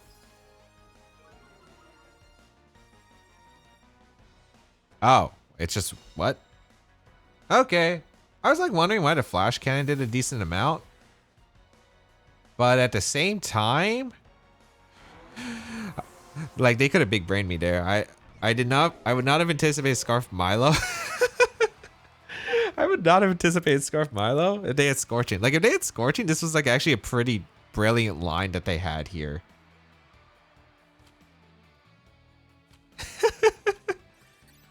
Thankfully they didn't have Scorching Sand, but granted, I wasn't sure. Like I knew they probably had Weather Ball. We saw Heat Wave. Probably Solar Beam. Maybe it doesn't need Solar Beam on this team. I don't know. That could have been dire. Alright, we have Sinistra, Incineroar, Tyranitar, Aggron with Excadrill, Rotom, Wash. Huh. Okay. Mega Aggron, not the easiest mon to deal with. They also have... This is not like a matchup I think Glim enjoys at all. It really does not.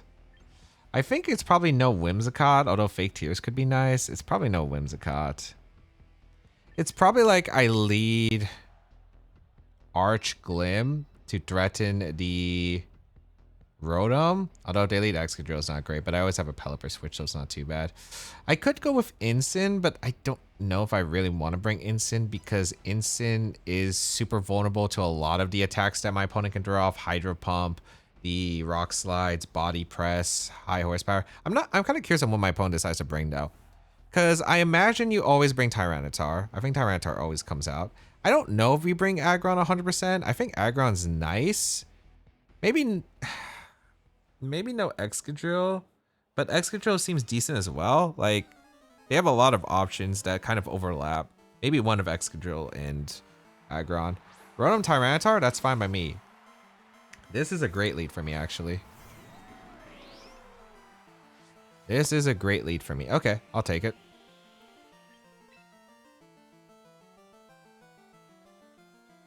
So I can go for Draco Meteor Sludge Bomb, I think, into the Rotom slot immediately. Do I need to T-Spike up?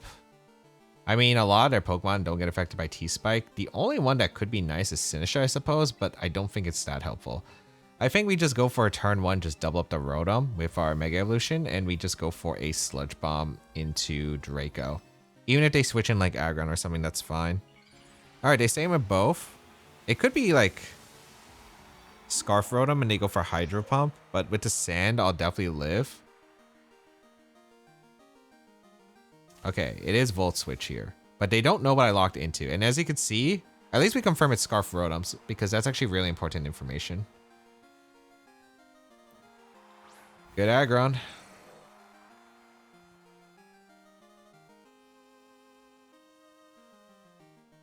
Draco, this is not going to do anything.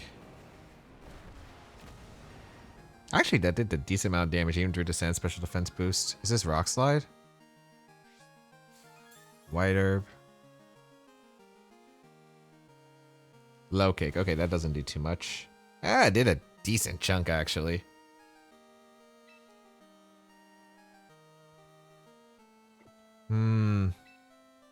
The problem is I want the Sandspit Death boost, but at the same time, it doesn't exactly always help me out here.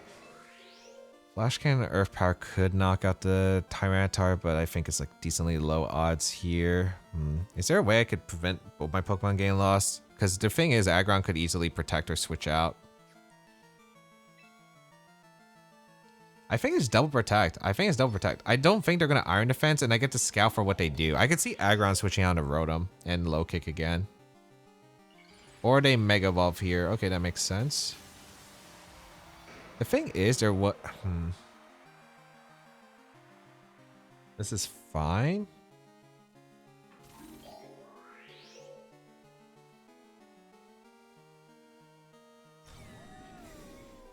Double protect as they go for Low Kick again into the Arch. And they Iron Defense, which is okay. How much do I need Arch in this matchup? Probably not too much. I'm gonna have to play in Rain from Glimmora, but I think that's acceptable. We're gonna go for Electroshot into the Aggron, and we're gonna go Pelipper. I'm like pretty sure this KOs. If it doesn't, it actually is not like a terrible spot for me either, though. Because if it doesn't KO, then I get a free. Then I imagine that the Aggron can't KO the Pelipper. Maybe +2 body press. It's not the same type of attack bonus, but Mega Aggron does have really good physical defense. Glimmora switching out into Pelipper. Gets rid of the rain. It sets up the rain. Gets rid of the sand. Pelipper retreats. Into Rotom. Okay, that makes sense. Did they protect? Okay. At least I have the boost.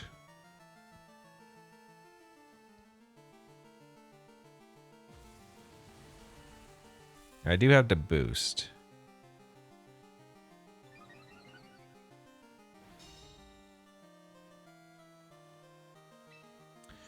I guess I could protect the Arch and swap out Pelly. I think they just go for a Volt Switch into Pelly and they just go for Body Press into Arch. That's like my guess here. So I think I gotta go to Glim and just protect. If they could double up the Pelipper too. Although they double up the Pelipper, they are risking the Aggron, which I don't think it's likely. They could also Hydro Pump the... Okay, interesting swaps. So we're gonna see Tyranitar come in, which sets up the Sand. So Hydro Pump doesn't KO the Arch anymore. They Volt here, but even if they Volted, what are they going into? They did Volt, which makes sense. Okay. Does Flash Cannon KO Tyranitar this range? Maybe.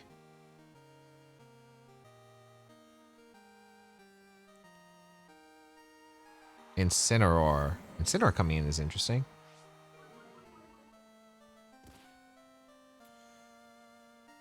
I don't think this is a terrible spot.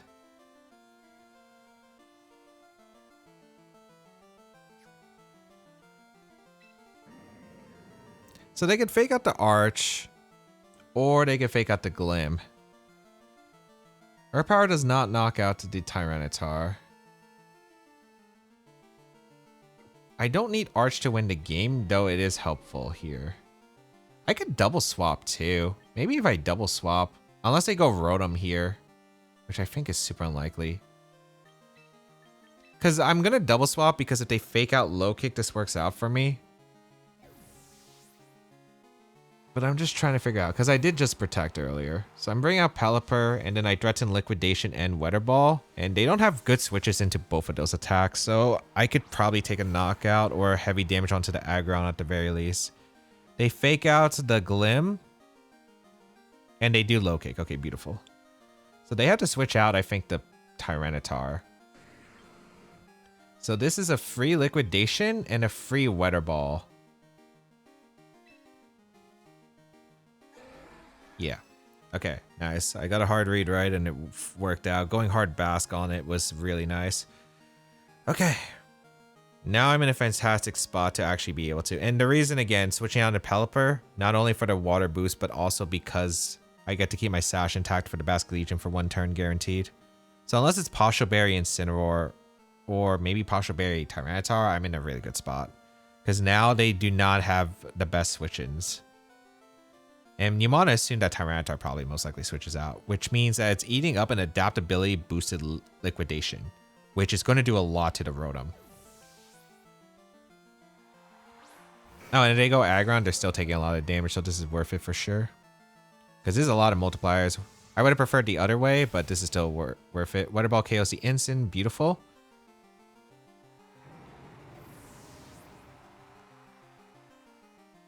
And Liquidation into the Aggron. Look at that beautiful damage. Alright. Good turn. We're up a Mon, which is huge. Tyranitar in. Interesting. I'm going to double swap here, I'm pretty sure.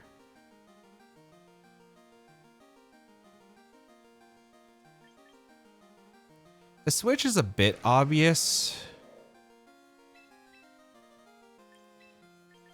The switch is a bit obvious, but I think this is pretty safe. I think they might low kick my Pelipper slot and body press double up, which is fine. I think that I would rather have my Focus Sash intact with my Rotom to win the game. Or Focus Sash with my Basculegion to have it for Rotom. Yeah. They go for Crunch. This isn't going to KO. And they went for Heavy Slam into, what was the Pelipper? Ooh, if I swapped the other way, it would have been really good, but that's fine. I don't mind losing Glim here because now I have Electroshock, Liquidation, or... No, I have Pelipper. I have Pelipper.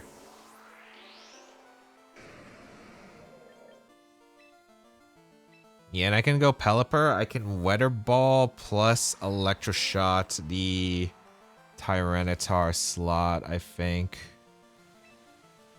They kind of have to get a read, right?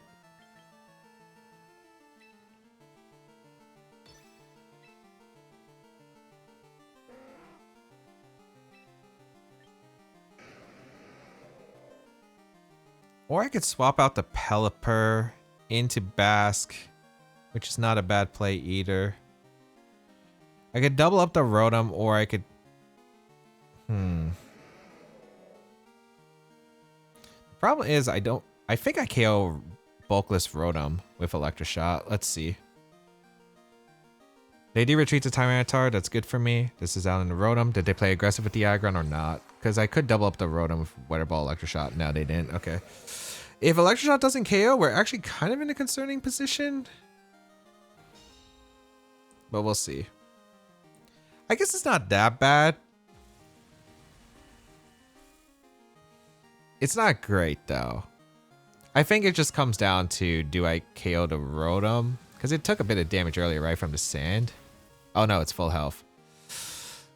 I need to double up the Rotom.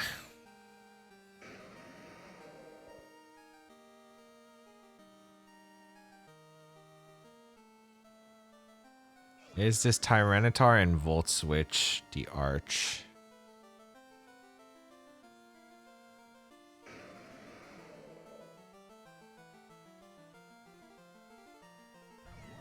Potentially. I think my best play is just to protect the Arch. Or, yeah, protect the Arch and go for a Weather Ball here.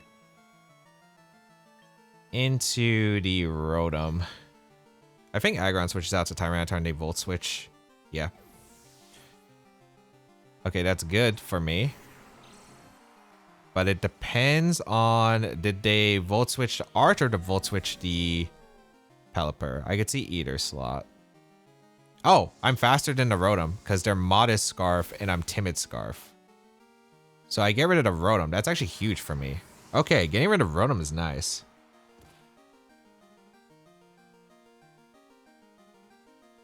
I don't know if that secures the game for me though.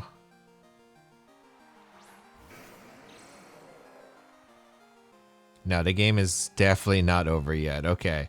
So my Archaludon is the fastest thing on the field. I'm +1, so Draco KOs the Aggron. I think I always go for Draco Meteor and swap to Basculegion. I think that's guaranteed. Because if they Rock Slide, Bas lives to Rock Slide, then I get Pelipper next to Basque. Weather Ball Liquidation guarantee wins the game. If they go for the knockout into Arch, if they go for Crunch and they read the Basque coming in, I'm pretty sure that Basque goes to Sash, then Pelipper comes in, then I could like Flash Can't. I think I'm fine. Okay, yeah, and they didn't protect. So I'm pretty sure +1 Draco KOs the Arch at this range. Or the Aggron. Yeah, from Arch. Yep, beautiful. Alright. KO Aggron, and then I'm pretty sure Tyranitar can't win here. Yeah, they go for Crunch, reading the Pelipper switch. But even with this, I have Rain boosted Weather Ball plus Flash Cannon. So I do not think they can win. Scarf Pelipper being faster than Scarf Rotom was clutch, actually. But it really depended on who they Volt switched. If I got the Tyranitar into Arch, but they might have been trying to read like Electroshot. But yeah, it was still kind of a spooky like read there. But yeah, now we go for a... What does more? Flash Cannon or Electroshot? Because it'd be -1. I think Electroshot does more. theoretically, because I'm pretty sure it does. -1 Flash Cannon versus Electric Shot with a neutral nature. I'm pretty sure it's neutral nature Electric Shot, but they're probably pretty similar. But yeah, I outspeed the Tyranitar. Weather Ball, Electric Shot will KO the Tyranitar. So, oh, it's Sash Tyranitar? No, it just lives on 1 HP. Okay, that's fine. That makes sense though. I'm able to go for the Electric Shot, take the knockout into the Tyranitar. I think the only big, or not big mistake, but thing I could have went for was just reading the Aggron Protect. If I read the Aggron, I knew Tyranitar was very likely to switch there, but it just came down to a read. Because I felt like double up into the Tyranitar slot made a lot of sense there. But I think it still just came down to did Aggron Protect. Because if Aggron went for an attack there and I doubled up the Rotom, I think I'm actually in a losing position because I get knocked out, probably with my Arch. Then Tyranitar comes in, and then it becomes a situation where I can lose on the Protect Mind game. So I think there was probably a Protect Mind game regardless. So maybe I could have doubled into Tyranitar. Ooh.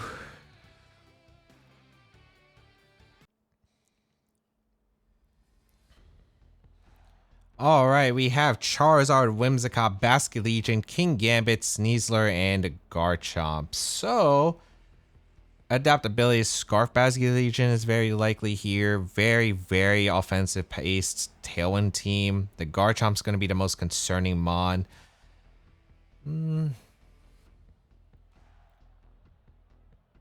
Yeah, this is a very scary team. Why do I feel like I'm getting deja vu? Did I play this? Did I play this? No, I don't remember Basque. Yeah, I don't remember Basque. Okay, they have a lot of options that they could have here. I don't know. Glim is kind of awkward because it gets threatened by King Gambit and Basque. I feel like they bring Charizard. Maybe they don't bring the Garchomp. I could see them maybe leaving Garchomp behind or Sneasler. Because Sneasler I don't think is that great into my team. But this is still very tricky. I need something that can threaten a Garchomp. I don't have the best immediate threat leads though. I think it's Whimsicott plus Basque with Pelipper, Glimmora back. Just the big problem is going to be the Gambit. The Gambit is always the hardest part about this team because Sucker Punch is just super threatening to me because I don't have the best answers to the Gambit Sucker Punch, but let's see what they decide to go for. It could be like Swords Dance Gambit as well. Basculegion Garchomp is actually a pretty good lead for me, so I lead Whimsicott plus the Basculegion. And unless it's Poison Jab, I should be fine here because I can go for Moonblast into the Garchomp. The question is, are they going to flip turn immediately or are they going to Last Respect my Basculegion? There is a world where I could Liquidation the Basculegion slot if I expect a flip turn, but I think I am just going to protect turn 1 and just Moonblast the Garchomp. Because I do want the damage into Garchomp because Garchomp's one of the... like, all of these Pokemon are threats, but Basculegion's probably the least threatening mon, surprisingly, here. On their team. So let's see what they decide to go for. They could protect flip turn. They do swap out the Basque into Whimsicott. Okay, that makes sense to me. They go for protect with the Garchomp. Interesting. As we protect our Basculegion, and Moonblast will go out into the Garchomp. Do I care about Encore?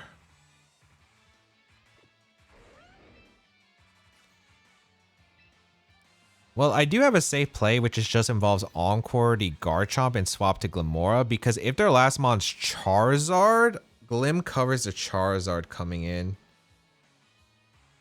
So I think this is a pretty safe play, unless this is like some random mental or Garchomp. But I can Encore the Garchomp into Protect. If they try to Encore my Basculegion and get Charizard out, for instance, that's like a play I could see from my opponent's side. So I think going Glim here makes a ton of sense for me, because if I go Glim, I can then threaten the Charizard if that's the case. And it looks like Garchomp stayed in, so Encore should work here pretty well for me. Oh, wait. They Encored me in a Moonblast? I didn't think they would Encore me in a Moonblast. But Mental Herb is coming out from my Whimsicott, which is one of the nice things about having the Encore. You know, sometimes I forget myself that I run Mental Herb on this team because no Covert Cloak exists. Beautiful.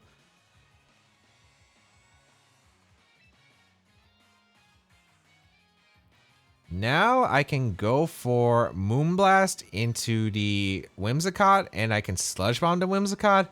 I could also double the Garchomp slot with Moonblast plus Power Gem and take a knockout, which is also a pretty decent consideration here.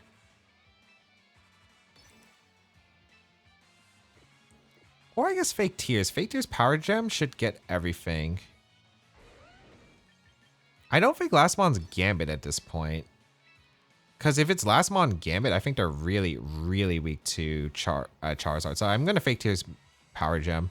Yeah, because if it's Basque, I get the KO in a Basque, I think, with Power Gem. They Encore me. I think they tried to get Encore, but that won't work because you can't Encore. Fun fact. Power Gem into the Basque. Oh, it's Sash Basque on this team. Okay.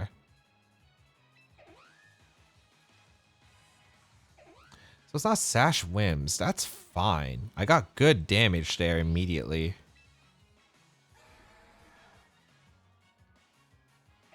I think my best play is just a Tailwind with Whims and probably just go for the... Do I want to Mega? I guess I don't... Actually, no. I just go for the Mega, go for the Sludge Bomb and the Whims. Because here's the thing. If they go for an Encore into my Whimsicott to lock me into Fake Tears, that's fine. Because if they do that, then they don't get Tailwind up for the game anyway. And if you're just going to trade Tailwinds, that's fine too. I get rid of the Whims, and now I'm in a pretty good spot with my Whims next to Basculegion of my own. Wait, what? Was that just an invisible Focus Sash? Did the Basculegion just have Wave Crash on its... Wait, it has to be Scarf. Wait, what? I have to watch it back. I don't know. Did it just live because I didn't go for the Mega? Basculegion does not have good Spadef, so that's why I thought Power Gem would have KO'd. What? Okay. Still fine, I suppose. It's not ideal, but it's fine. Baskin. Charizard.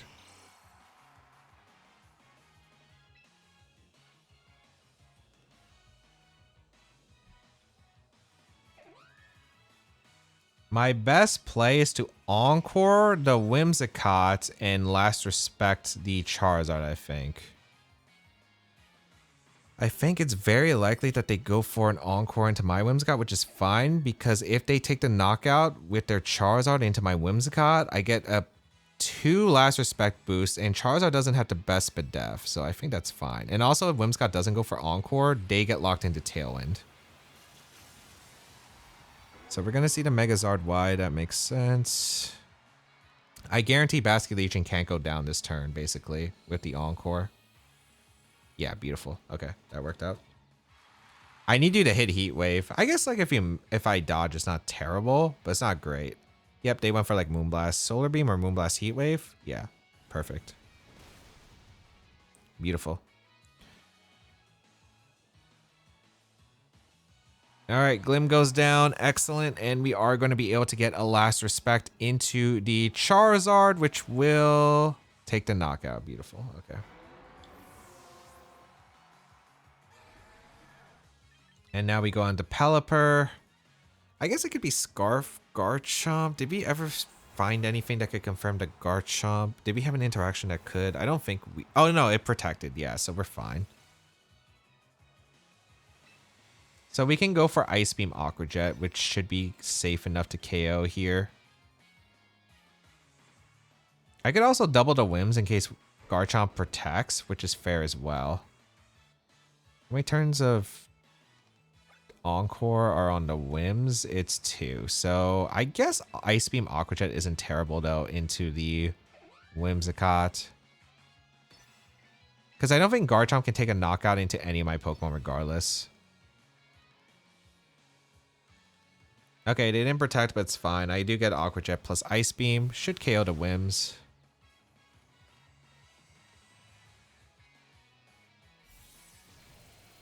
And with the Choice Scarf, I will outspeed the Garchomp and then threaten it with Ice Beam the next turn. So that works out pretty well. So Whimsicott goes down. They go for Rock Slide, but crit doesn't knock me out. Yep. And now I just guarantee win because we both are matching Tailwind. So I can just go for Ice Beam, Aqua Jet. And I will always outspeed no matter what and get the damage. Maybe Yachi? Maybe Yachi or Bright Powder. Those are the two items that could screw me over here. Or a Focus Band. I guess there's 3. But hopefully it is none of those options. They go for Protect. Not really anything that stalls out unless we both set up Tailwind at the same time. I do remember that.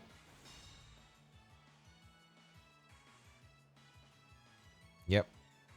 And now we go for our Ice Beam, Aqua Jet. I mean, we continue to click Ice Beam, Aqua Jet. Maybe they're stalling out the rain turns. Maybe they have Yachi. Maybe they survive the Aqua Jet plus Ice Beam with Yachi. Yeah, because look at that Aqua Jet damage. That did so much. Yeah, it's not Yachi, so I did KO the Garchomp. Beautiful. Okay. I think I just had really good momentum with my Whimsicott. The fact that I was just able to kind of utilize it pretty well. Although I thought it was Scarf on the Bask, but I guess it's Sash. Maybe I just like imagined a Focus Sash. Like I thought it wasn't. And I felt like, oh, I could just outspeed KO the Whimsicott if I go for Tailwind plus Sludge Bomb. Not the case. But you know what? It still worked out.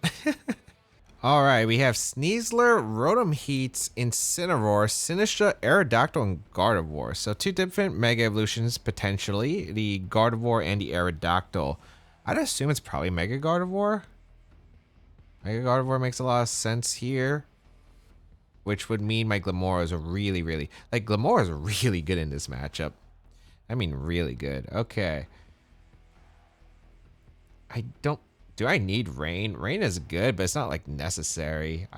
Arch is decent, but I don't think I need it. I think I like the idea of Glim plus Incin with Whimsicott Bask in the back. Pelipper's decent, but I don't think it's necessary to win this game. Because Basculegion is really good in the Sneasler. Aqua Jet priority is just so good. Having the Whimsicott for speed control to match Tailwind if they get Tailwind up is nice. Or to Encore Trick Room if they set up Trick Room, I think is pretty solid. So that is a pretty decent plan, I'd say. Sneasler, Sinistcha. Okay, interesting lead. This works out pretty well for me, though. Because I lead Glim and my Incin. Are you White Herb on the Sneasler? You are White Herb on the Sneasler. Okay.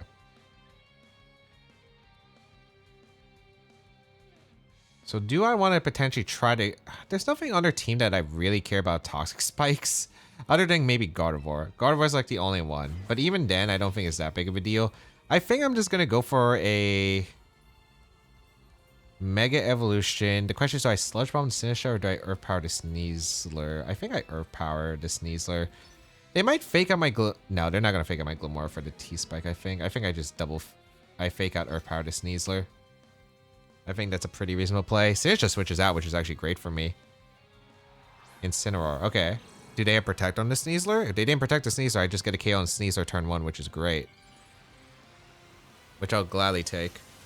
Alright. We get the Mega off with our Glimmora.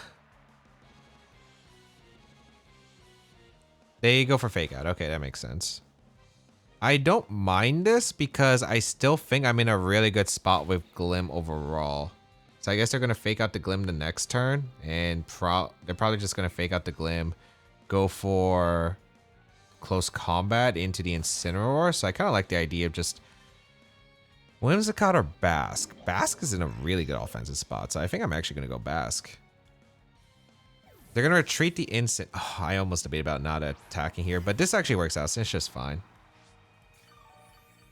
They heal back to Sneasler. It's not like it has Focus Sash, so it's not that big of a deal. This is close comment to one of my slots. I don't think you ever click Dire Claw unless you read Whimsicott coming in. And that's the reason why I'm going Bask is because I'm going to respect that option especially. But also like Bask was in a pretty good offensive spot. They did go for the close combat. It does target the Bask, but Bask is pretty safe here. And now I have a bunch of options. Do I want to double up the Sinistcha with Liquidation plus Sludge Bomb? Do I want to go for Last Respect here? If it's Gardevoir, I feel pretty good about my spot. I think I'm just going to double up the Sinistcha with Last Respect plus... Well, Last Respect does not do anything. It should do enough damage if it's instant back, because I imagine Adaptability, Sludge Bomb plus Last Respect gets the Sinistcha. Maybe I'm wrong, but I'm willing to go for it. They stay in, which is great, so Close Combat comes out into the Glimmora. Actually does a bit more damage than I thought it was. Okay. Ideally, we KO the Glim here, or the Sinistcha here with Sludge Bomb, but it is Citrus, so maybe it survives. It's Adaptability, but it's not like the strongest move. Barely survives. Matcha Gotcha is going to be bad. Oh, they Trick Roomed. Wait, that's great for me.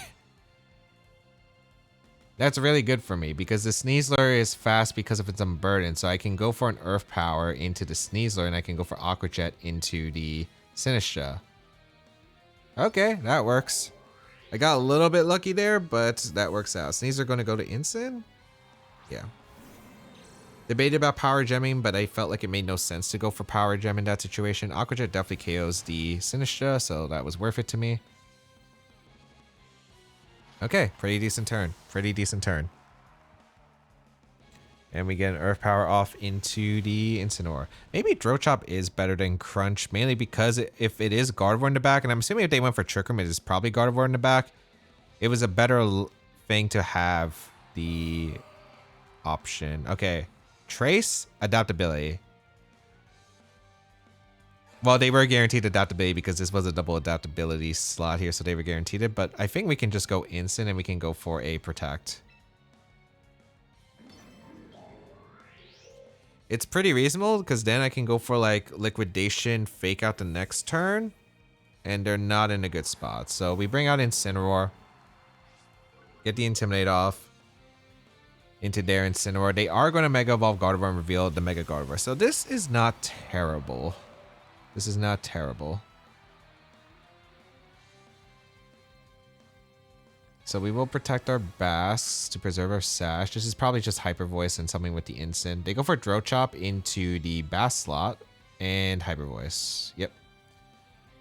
So Instant will be able to eat this, which is great. As long as we time it perfectly, we should be good here. We're going to Fake Out the Gardevoir, and I'm just going to go for a Liquidation into the Incineroar because I want to trap them in. If they go for Parting Shot or a Hard Swap into Sneasler, that's fine because I get to keep Focus Sash on the Basculegion. So I get to Fake Out into the Gardevoir, which is nice. They go for Throat Chop, which is acceptable. Who moves first, Gardevoir or Basque? Gardevoir moves before Basque. Okay, so that's the speed order. And the Incineroar goes down here. Perfect. Okay. Super nice situation. And I feel pretty good about this spot. I don't know if there's a guarantee way to lock this game, but I feel pretty decent about it. Sneasler in.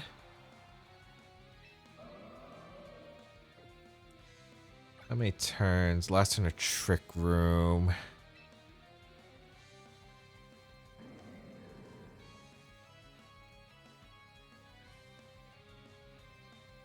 Dire Claw is always a thing that could happen, so I'm just trying to make sure I don't go down to Dire Claw. Is it Sack Glim? Bring in Whims?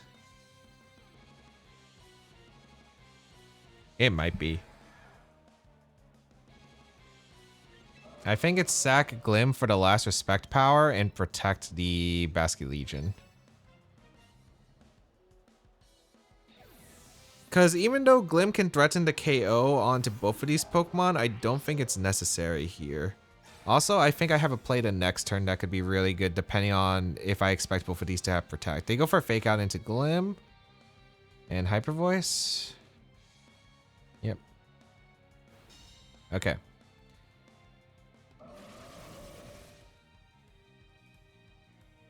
I like my play here, which is to go out into the Incineroar here. Actually, they clicked Fake Out.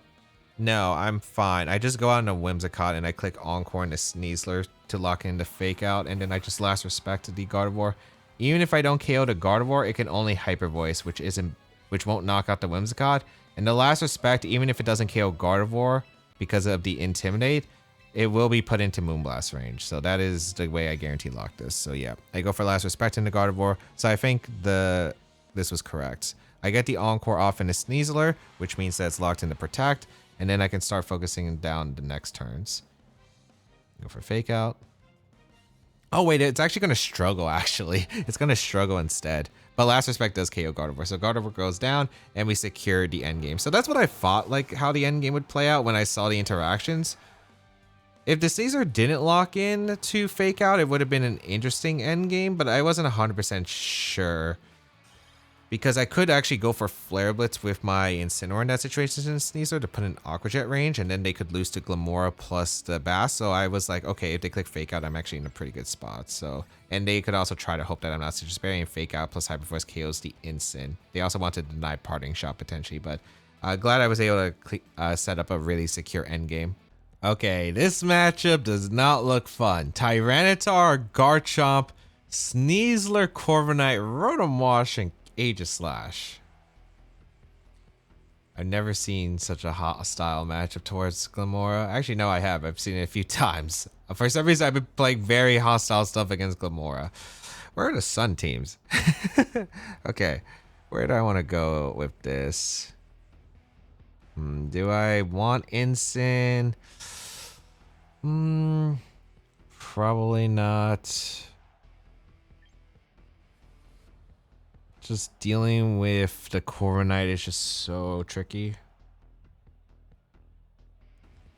I guess I don't want to bring Whims because Whims doesn't really do much here for me, does it? I don't think Whims does that much for me here. So I probably need to bring a combination of this.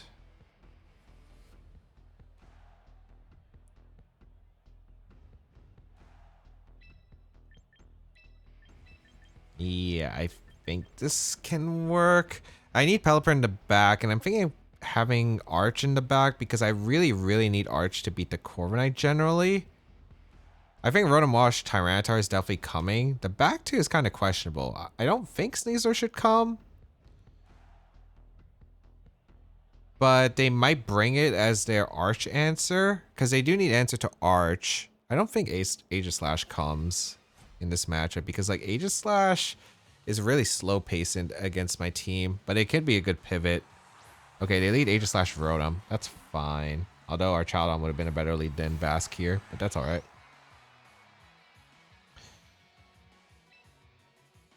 Do I think the Aegislash has substitute? It could. Do I think they're going to set it up immediately? Probably not realistically. I think this is just a double protect play and scout for like what they have, because if the Rotom is Scarf, they're going to reveal Volt Switch. I also don't want to attack into a King Shield from the Aegislash, which would be very bad. Very bad if that happens. Also, we could put the Aegislash into Blade form, which actually would be pretty decent here for us. Offensive Rotom is going to be tough, though. They hard swap the Rotom. No way Tyranitar comes in. Garchomp. Okay, that makes sense. Unfortunately, well, depends on what the Aegislash does. They might have just attempted the King Shield here, though. No, it attacks. Okay, that works out for me. All right. Shadow Ball into the Basque. Okay. I feel like this is the biggest... I feel like this is the freest Earthquake King Shield of my opponent's play here. I don't really see a reason why they wouldn't go for it. They could also like go for Protect Garchomp and attack with Aegislash. Like, it is a gamble that could be worth considering for them. I'm still going to go for the Liquidation in the Garchomp play because I need to get rid of the Garchomp like ASAP. Because that Garchomp is just always going to pressure the Glim. At least against Aegislash, I'm faster with my Glimmora. So that's one positive. Also, I'm kind of curious on the Rotom set if it hard swapped out immediately. Garchomp retreats into Rotom. Did they King Shield or did they play aggressive here?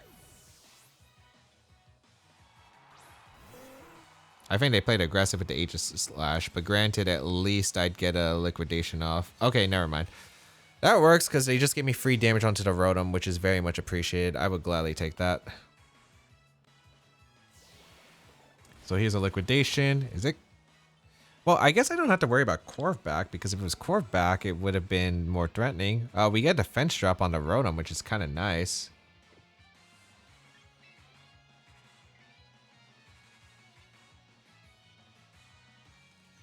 One of these is switching out for Tyranitar. I don't need the Glim healthy. I just don't know who's switching out between... It's probably the Rotom, realistically. And the Aegis Slash is probably going to attack. Can I just liquidation the Rotom?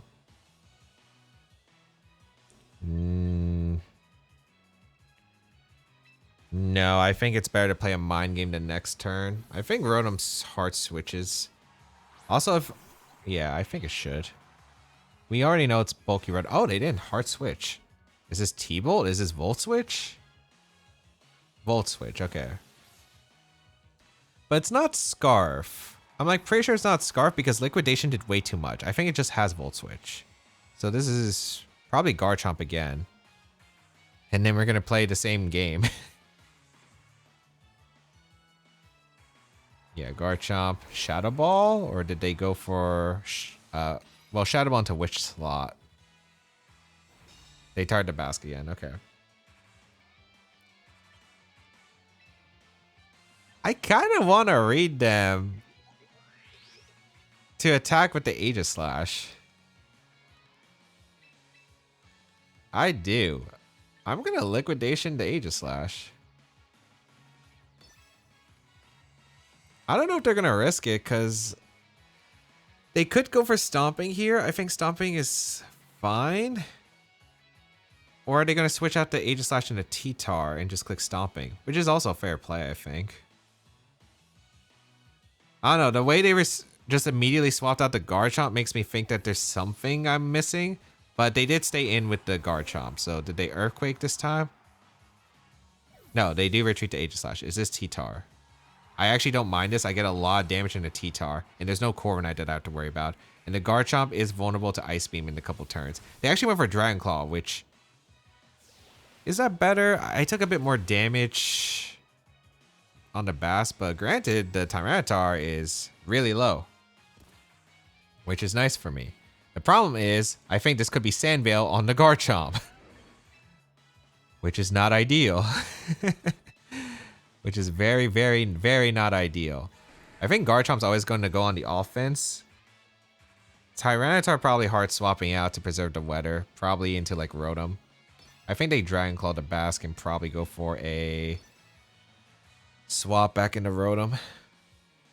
So I'm going to Ice Beam. Oh, wait, they hard Mega here? Interesting. I didn't think they would stay in because like the Tyranitar is gone. So do they think I have Rain Dance on the Pelipper? They do know. Do they even know I'm Scarf? Did I go for an attack? Well, I get an Ice Beam off. If it's Sandveil, I'm glad I hit that. And I KO'd a Chomp. Huge KO on a Chomp. That's a huge KO on a Chomp. Because now Glimmora outspeeds my opponent's entire team. They go for a Rock Slide. They hit the Pelipper. And it goes down. But that's actually such a beautiful turn for me. Because even though I don't have Rain anymore, this is still pretty good. Now we can go on a Glimmora that has a Sand Special Defense boost. Sludge Bomb KOs the Rotom, so I think they have to go Aegis Slash. I think it's kind of a mind game here. Yeah, they have to go Aegis Slash, and it's kind of a mind game, I think.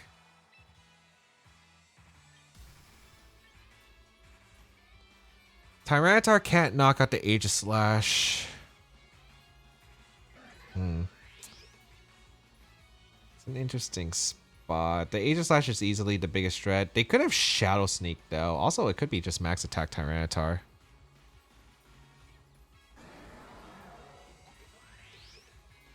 Is Is my play just to go for Earth Power into Aegislash, guarantee the damage on Aegislash, and make sure the Tyranitar never gets an attack off by going for Jet, in case it's Shadow Sneak Aegislash? I think it is. Because I think Arch cleans up the game if I get good damage into Aegislash. And I really don't want to fall for a Shadow Sneak from the Aegislash, because they do sometimes run mixed Aegislash with Shadow Sneak. And I think Tyranitar should always attack here, because a double up in Aegislash could be scary, but they actually protect Tyranitar. I mean, it's still fine depending on what the Aegislash went for. Like, what did you go with Aegislash? Did you Shadow Ball or did you Flash Cannon? Because if they Shadow Ball, they might just lose to Glimmora as well. 47. Flash Cannon or Shadow Ball? Shadow Ball, okay. I'm pretty happy about this.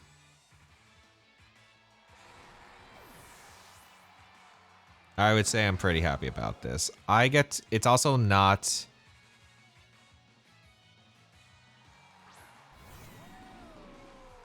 It's also not leftovers Aegislash, so Earth Power always ensures the knockout into Aegislash, while Draco always covers the Tyranitar slot. I could Flash Cannon here to be super extra safe here.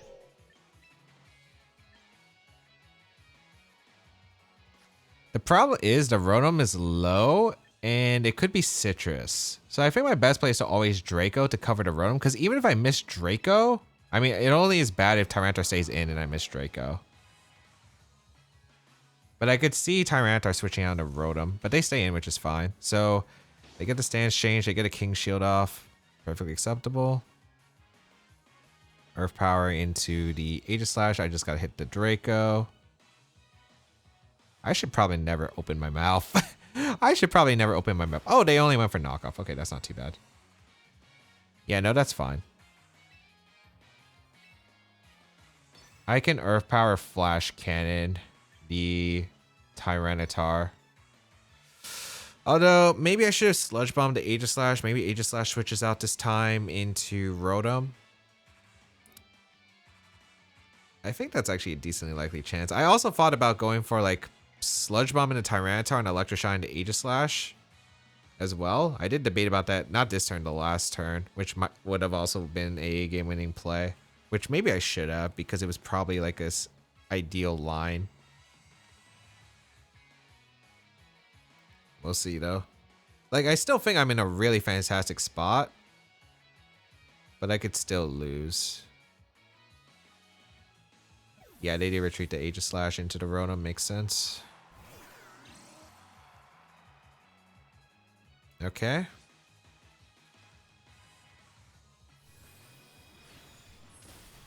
As I do KO Tyranitar.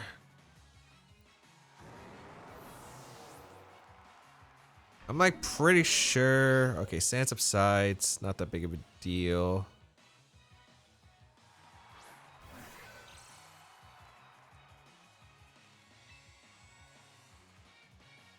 The Rotom took the Liquidation in Rain really, really well. Do I expect it to live Draco at this range? I kind of don't.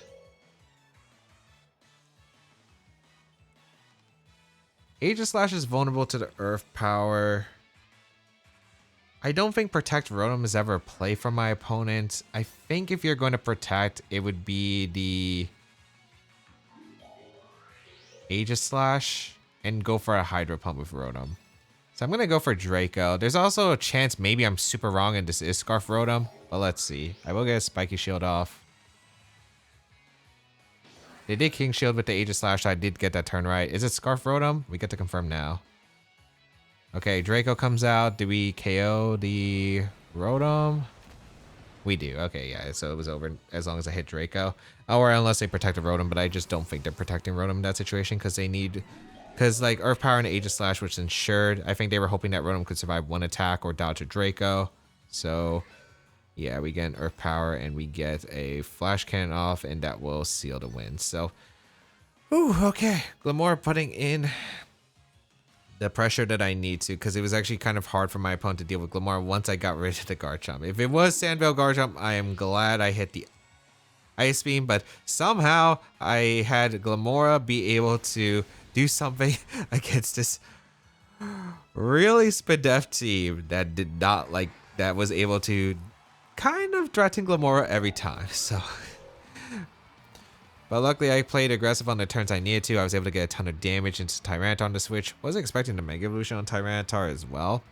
The Draco Miss on the Tyranitar was kind of a concern, but thankfully it didn't actually end up mattering too much because they didn't target the Glim. If they targeted the Glim, it could have been scary, but I think my best play is always to cover for a Rotom switch regardless. So how was Mega Glimmora? And I think Mega Glimmora is an interesting Mega. Again, it has some matchups that are just, it's really good against Mega Floette, Mega Charizard, but of course it can struggle into some of the common Pokemon like the Garchomp, some of the Steel types that are super threatening to Glimmora. So it's not an easy Pokemon to have, but I do think it has a place in the format. I think it's kind of a optional Pokemon though in a lot of cases because you don't always have to bring Glimmora, and there were quite a few games that I did play today which I didn't show that I actually did play using the Glimmora as a bench warmer because I ended up bringing the rain mode of Whimsicott, Pelipper, Basculegion, or Archaludon mainly. So that was something that I actually did quite often, but I do think that Glimmora still has a lot of potential. And it's, again, those heavy hits, the coverage options are still pretty solid in order to get like really strong damage or knockouts, or not even Mega Evolve, because you can think about not Mega Evolving and gain the Toxic Debris off, and the Toxic Spikes can actually affect the rest of the game, which is actually pretty cool. So I think it's a cool Mega Evolution. I think it's more situational, but I think it is actually pretty epic. If you'd like to check out the team, you could try it out with the blueprint or whatever they really call this, because it's not a rental code anymore. It really is not. It's not like the old rentals we had in Scarlet and Violet. If you would like to check out the details of the team, they'll be in the description down below, and make sure you subscribe for more Pokemon Champions content. For instance, you could go check out my previous videos where I feature some really cool Mega Evolutions like Mega Meganium and Mega Scovillain.